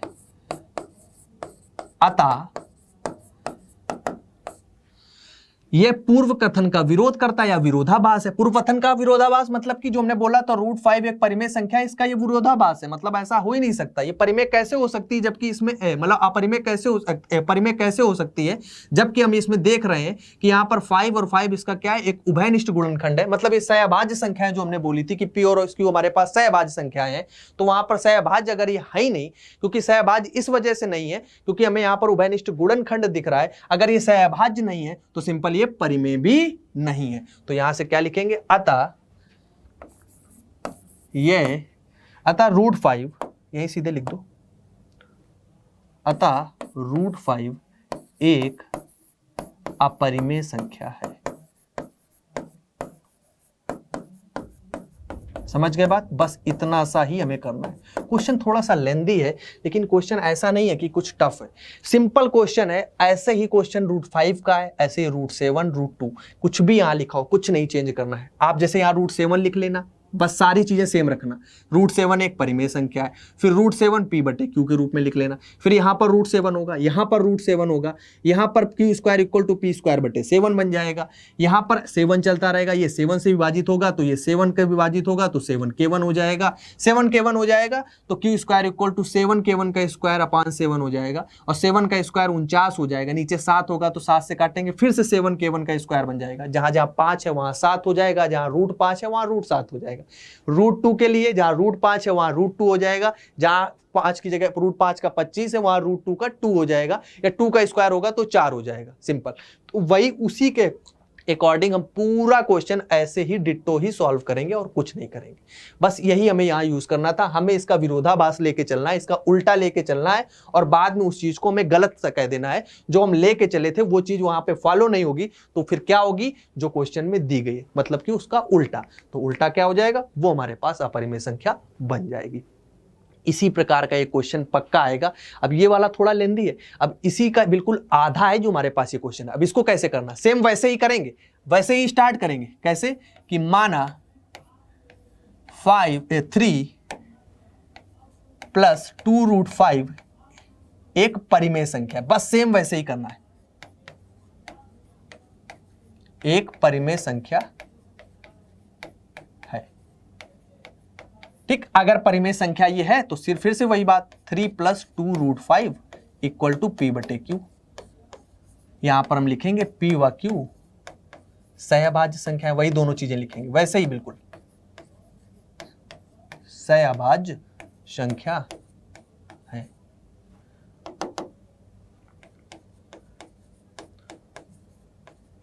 ठीक। और दूसरी चीज क्या लिखेंगे, q does not equal to 0, क्योंकि हर में 0 नहीं हो सकता। दोनों बात ये लिखकर बस ऐसे ही आगे चलेंगे। अब इसमें एक चीज आपको करना है कि जितना भी परिमेय वाला पार्ट है, परिमेय समझ रहे हैं, 3 जैसे परिमेय संख्या है, 2 एक परिमेय संख्या, केवल √5 यहां पर अपरिमेय संख्या ये आपको दिख रहा है, तो केवल √5 को इस साइड छोड़ दो, बाकी सबको उस साइड ले चलो। जैसे कि 2√5 p/q और 3 को हम इस साइड ले आए -3। ठीक। तो 2√5 इसका एलसीएम ले लो तो क्या हो जाएगा p माइनस 3q बटे का q। फिर 2 को भी इधर भेज दो, सिर्फ क्या वाला पार्ट रखो, सिर्फ अपरिमेय वाला पार्ट इधर रखो। अपरिमेय कौन सा पार्ट है सर, √5, तो √5 को इधर रखो, बाकी सबको उस साइड भेज दो। तो ये क्या हो जाएगा p माइनस 3q और बटे में आ जाएगा 2q। ये गुणा में था, इधर चला गया भाग में, तो ये आ गया √5 इक्वल टू हमारे पास क्या आ गया, p minus 3q upon 2q, समीकरण 1। बस इतना ही करना है। अब आगे जो उधर लिखेंगे वो सिंपल सी फर्जी की बकवास ही करेंगे और कुछ नहीं करना, बस यहीं से सिद्ध हो जाएगा। क्या करना है, सिंपल ये करना है कि कुछ भी यहाँ लिखा हो, यहाँ 7 प्लस 2√5 लिखा होता तो भी यही करते, 7 को उस साइड ले जाते, फिर 2 को उस साइड ले जाते, √5 को छोड़ देते। यहाँ √3 होता तो √3 को यहाँ छोड़ देते, बाकी सब उस साइड। यहाँ √11 होता, √11 को यहाँ छोड़ देते, बाकी सब उस साइड, कोई दिक्कत की बात नहीं। इस प्रकार का पैटर्न जब ये बन गया, ये जो फॉर्मेट बन गया, अब इसको ध्यान से समझिएगा क्या है इसमें, मैं क्या समझाना चाह रहा हूं। सबसे बड़ी बात, सबसे पहली बात, सबसे बड़ी बात कि p और q क्या है, परिमेय संख्याएं होती हैं, पूर्णांक संख्याएं होती हैं। ये पता है कि जब भी हम p बटे q के रूप में लिखते हैं तो उन्हें परिमेय संख्याएं सर बोलते हैं, और p और q जहां पूर्णांक संख्याएं होती हैं। अब छोटी सी चीज बताओ, क्या दो पूर्णांक संख्याएं जैसे p और q हैं, इनका अगर हम योग करते हैं, इनका योग करेंगे तो हमेशा एक पूर्णांक संख्या आएगी। ठीक, p और q अगर कोई पूर्णांक संख्याएं हैं, कोई भी ले लो, फॉर एग्जांपल जैसे ये -2 ले लिया, प्लस का 3 ले लिया, तो हमें जो मिलेगा ये 1 मिलेगा, एक पूर्णांक संख्या मिलेगी। कोई भी ऐसी p और q पूर्णांक संख्या रखो और फिर उसका जोड़ करके देखो, हमेशा पूर्णांक मिलेगा। ऐसे ही अगर p माइनस q करते हैं तो भी हमें एक पूर्णांक मिलेगा, मतलब दो पूर्णांक संख्याओं का अंतर भी पूर्णांक होगा। जैसे 7 माइनस 5 कर दिया तो 2 आया, 2 एक पूर्णांक संख्या है, मतलब दो पूर्णांक संख्याओं का योग भी पूर्णांक है, दो पूर्णांक संख्याओं का अंतर भी पूर्णांक है। दो पूर्णांक संख्याओं का अगर हम यहाँ पर भाग करते हैं, या पहले गुणा बात कर लो, गुणा करते हैं, मान लो p गुणे q कर रहे हैं, तो क्या आएगा, पूर्णांक संख्या आएगी। जैसे कि -2 गुणे 5 तो माइनस का 10 आ गया, हाँ सर एक पूर्णांक संख्या आएगी। तो सर जोड़ने पर भी, घटाने पर भी और गुणा करने पर, कोई दो पूर्णांक संख्याएं हैं, p और q क्या है, पूर्णांक। अगर दो पूर्णांक संख्याएं तो उनका जोड़ते हैं या उनको घटाते हैं या उनको गुणा करते हैं, तो सर हमें बराबर में उस साइड हमें आंसर में भी एक पूर्णांक संख्या मिलती है। लेकिन जब हम दो पूर्णांक संख्याओं का भाग करते हैं, p बटे q करते हैं, तो आपको पता है कि वो परिमेय संख्या होती है। वो क्या होती है, परिमेय संख्या होती है। जैसे कि 5/3 लिख दिया, कुछ भी लिख सकते हो। अगर दो संख्याओं का हम भाग कर रहे हैं तो हमें पता है कि वो सर क्या होती है, दो पूर्णांक संख्याओं का भाग कर रहे हैं तो वो क्या होती है, परिमेय संख्या होती है। ठीक, इसी का यूज करना है हमें। अब आ जाओ एक्चुअल क्वेश्चन पे, इसका बस समझाने के लिए उपयोग था। अब अपने क्वेश्चन पे आते हैं। क्वेश्चन में क्या लिखा है, ध्यान से देखना इस सेंटेंस को, जो हमारे पास लिखा है कि √5 equal to p minus 3q बटे 2q। आप समझो, p माइनस 3q, पहले अंश को देखो, सिंपल अंश को, न्यूमरेटर वाला part, p minus 3q। Sir p एक पूर्णांक है, q एक पूर्णांक है, तो इनका अंतर भी एक पूर्णांक आएगा, क्योंकि 3 से गुणा हो रहा है, अचर मान है, कोई दिक्कत नहीं। तो p से अगर हम 3q को माइनस करते हैं तो एक पूर्णांक संख्या आएगी, कोई दिक्कत। सर 2q भी एक पूर्णांक संख्या है, कोई दिक्कत, q पूर्णांक है तो 2q भी, उसमें 2 से गुणा कर रहे हैं तो भी पूर्णांक संख्या आएगी। ऊपर पूर्णांक है, नीचे पूर्णांक है, तो क्या आएगा सर, ऊपर भी एक पूर्णांक संख्या, नीचे भी एक पूर्णांक संख्या, मतलब भाग में दो पूर्णांक संख्या लिखी है, तो क्या आएगा, परिमेय संख्या आएगा। जबकि इसके भाग में क्या लिखा है, √5, और √5 क्या है, एक अपरिमेय संख्या है। सिंपल सा हमें दिख रहा है कि p माइनस 3q, यहां पर क्या लिखोगे, p माइनस 3q बटे 2q, एक यहां पर इसके अनुसार क्या है, इसके अनुसार √5 है, मतलब कि एक अपरिमेय संख्या। इसके अनुसार, इस इक्वेशन 1 के अनुसार ये क्या है, अपरिमेय संख्या। ये हमें दिख रहा है कि यहां पर सर अपरिमेय संख्या है। क्यों अपरिमेय संख्या है, क्योंकि ये √5 के बराबर लिखी, अपरिमेय संख्या है। जो क्या है, जो कथन का विरोधाभास है।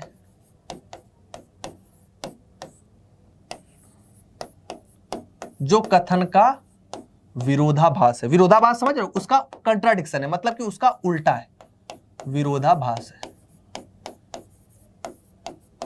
अतः विरोधाभास मतलब कि इसका उल्टा है, उल्टा मतलब कि अतः p माइनस 3q बटे 2q एक परिमेय संख्या है। ये बात हमें पता है कि क्यों परिमेय संख्या है सर, क्योंकि सर हमें पता है यहां पर कि दो पूर्णांक संख्याओं का जो योग होता है वो भी एक पूर्णांक संख्या होती है, अंतर भी एक पूर्णांक संख्या होती है, गुणा भी एक पूर्णांक संख्या होती है, सिर्फ भाग करने पर हमें एक परिमेय संख्या प्राप्त होती है। तो ये सारी, ये भी पूर्णांक है, ये भी पूर्णांक, इन दोनों का भाग करेंगे तो एक परिमेय संख्या होगी। तो इसलिए हमारे पास ये क्या होगा, एक परिमेय संख्या होगी। तो बस यही हमारे इस प्रश्न का उत्तर होगा और कुछ नहीं, बस इतना ही करना है। इस पे दो ही टाइप के क्वेश्चन बनेंगे, एक इस टाइप का क्वेश्चन जो हमने ये किया, ये थोड़ा सा लेंदी है, पर एक दो बार आप प्रैक्टिस करोगे, जैसे मैंने √5 का किया, एक बार √5 ऐसे पहले आप पूरा वीडियो देखिएगा, फिर आप √5 का खुद से करिएगा। जब √5 का हो जाए फिर आप अपने एग्जाम्पल से, अपने मन से क्या करिएगा, √2 और √3 का HW में ट्राई करिएगा। ये मेरी तरफ से HW लिख लीजिएगा कि √2 व √3 का दोनों का आप HW में ट्राई करिएगा। ठीक, दोनों का आप HW में ट्राई करिएगा और उनको सिद्ध करके दिखाइएगा कि ये दोनों अपरिमेय कैसे। सेम इसी पैटर्न से करिएगा, इसी पैटर्न को करेगा, इस बात को समझिएगा, बस आराम से क्वेश्चन हल हो जाएगा। दो ही टाइप के क्वेश्चन होगा, लेकिन एक क्वेश्चन पक्का आएगा, या तो इस टाइप का या तो इस टाइप का। ये देखो बिल्कुल छोटा है, उससे आधा ही है। तो आराम से इन क्वेश्चंस को प्रैक्टिस करिएगा।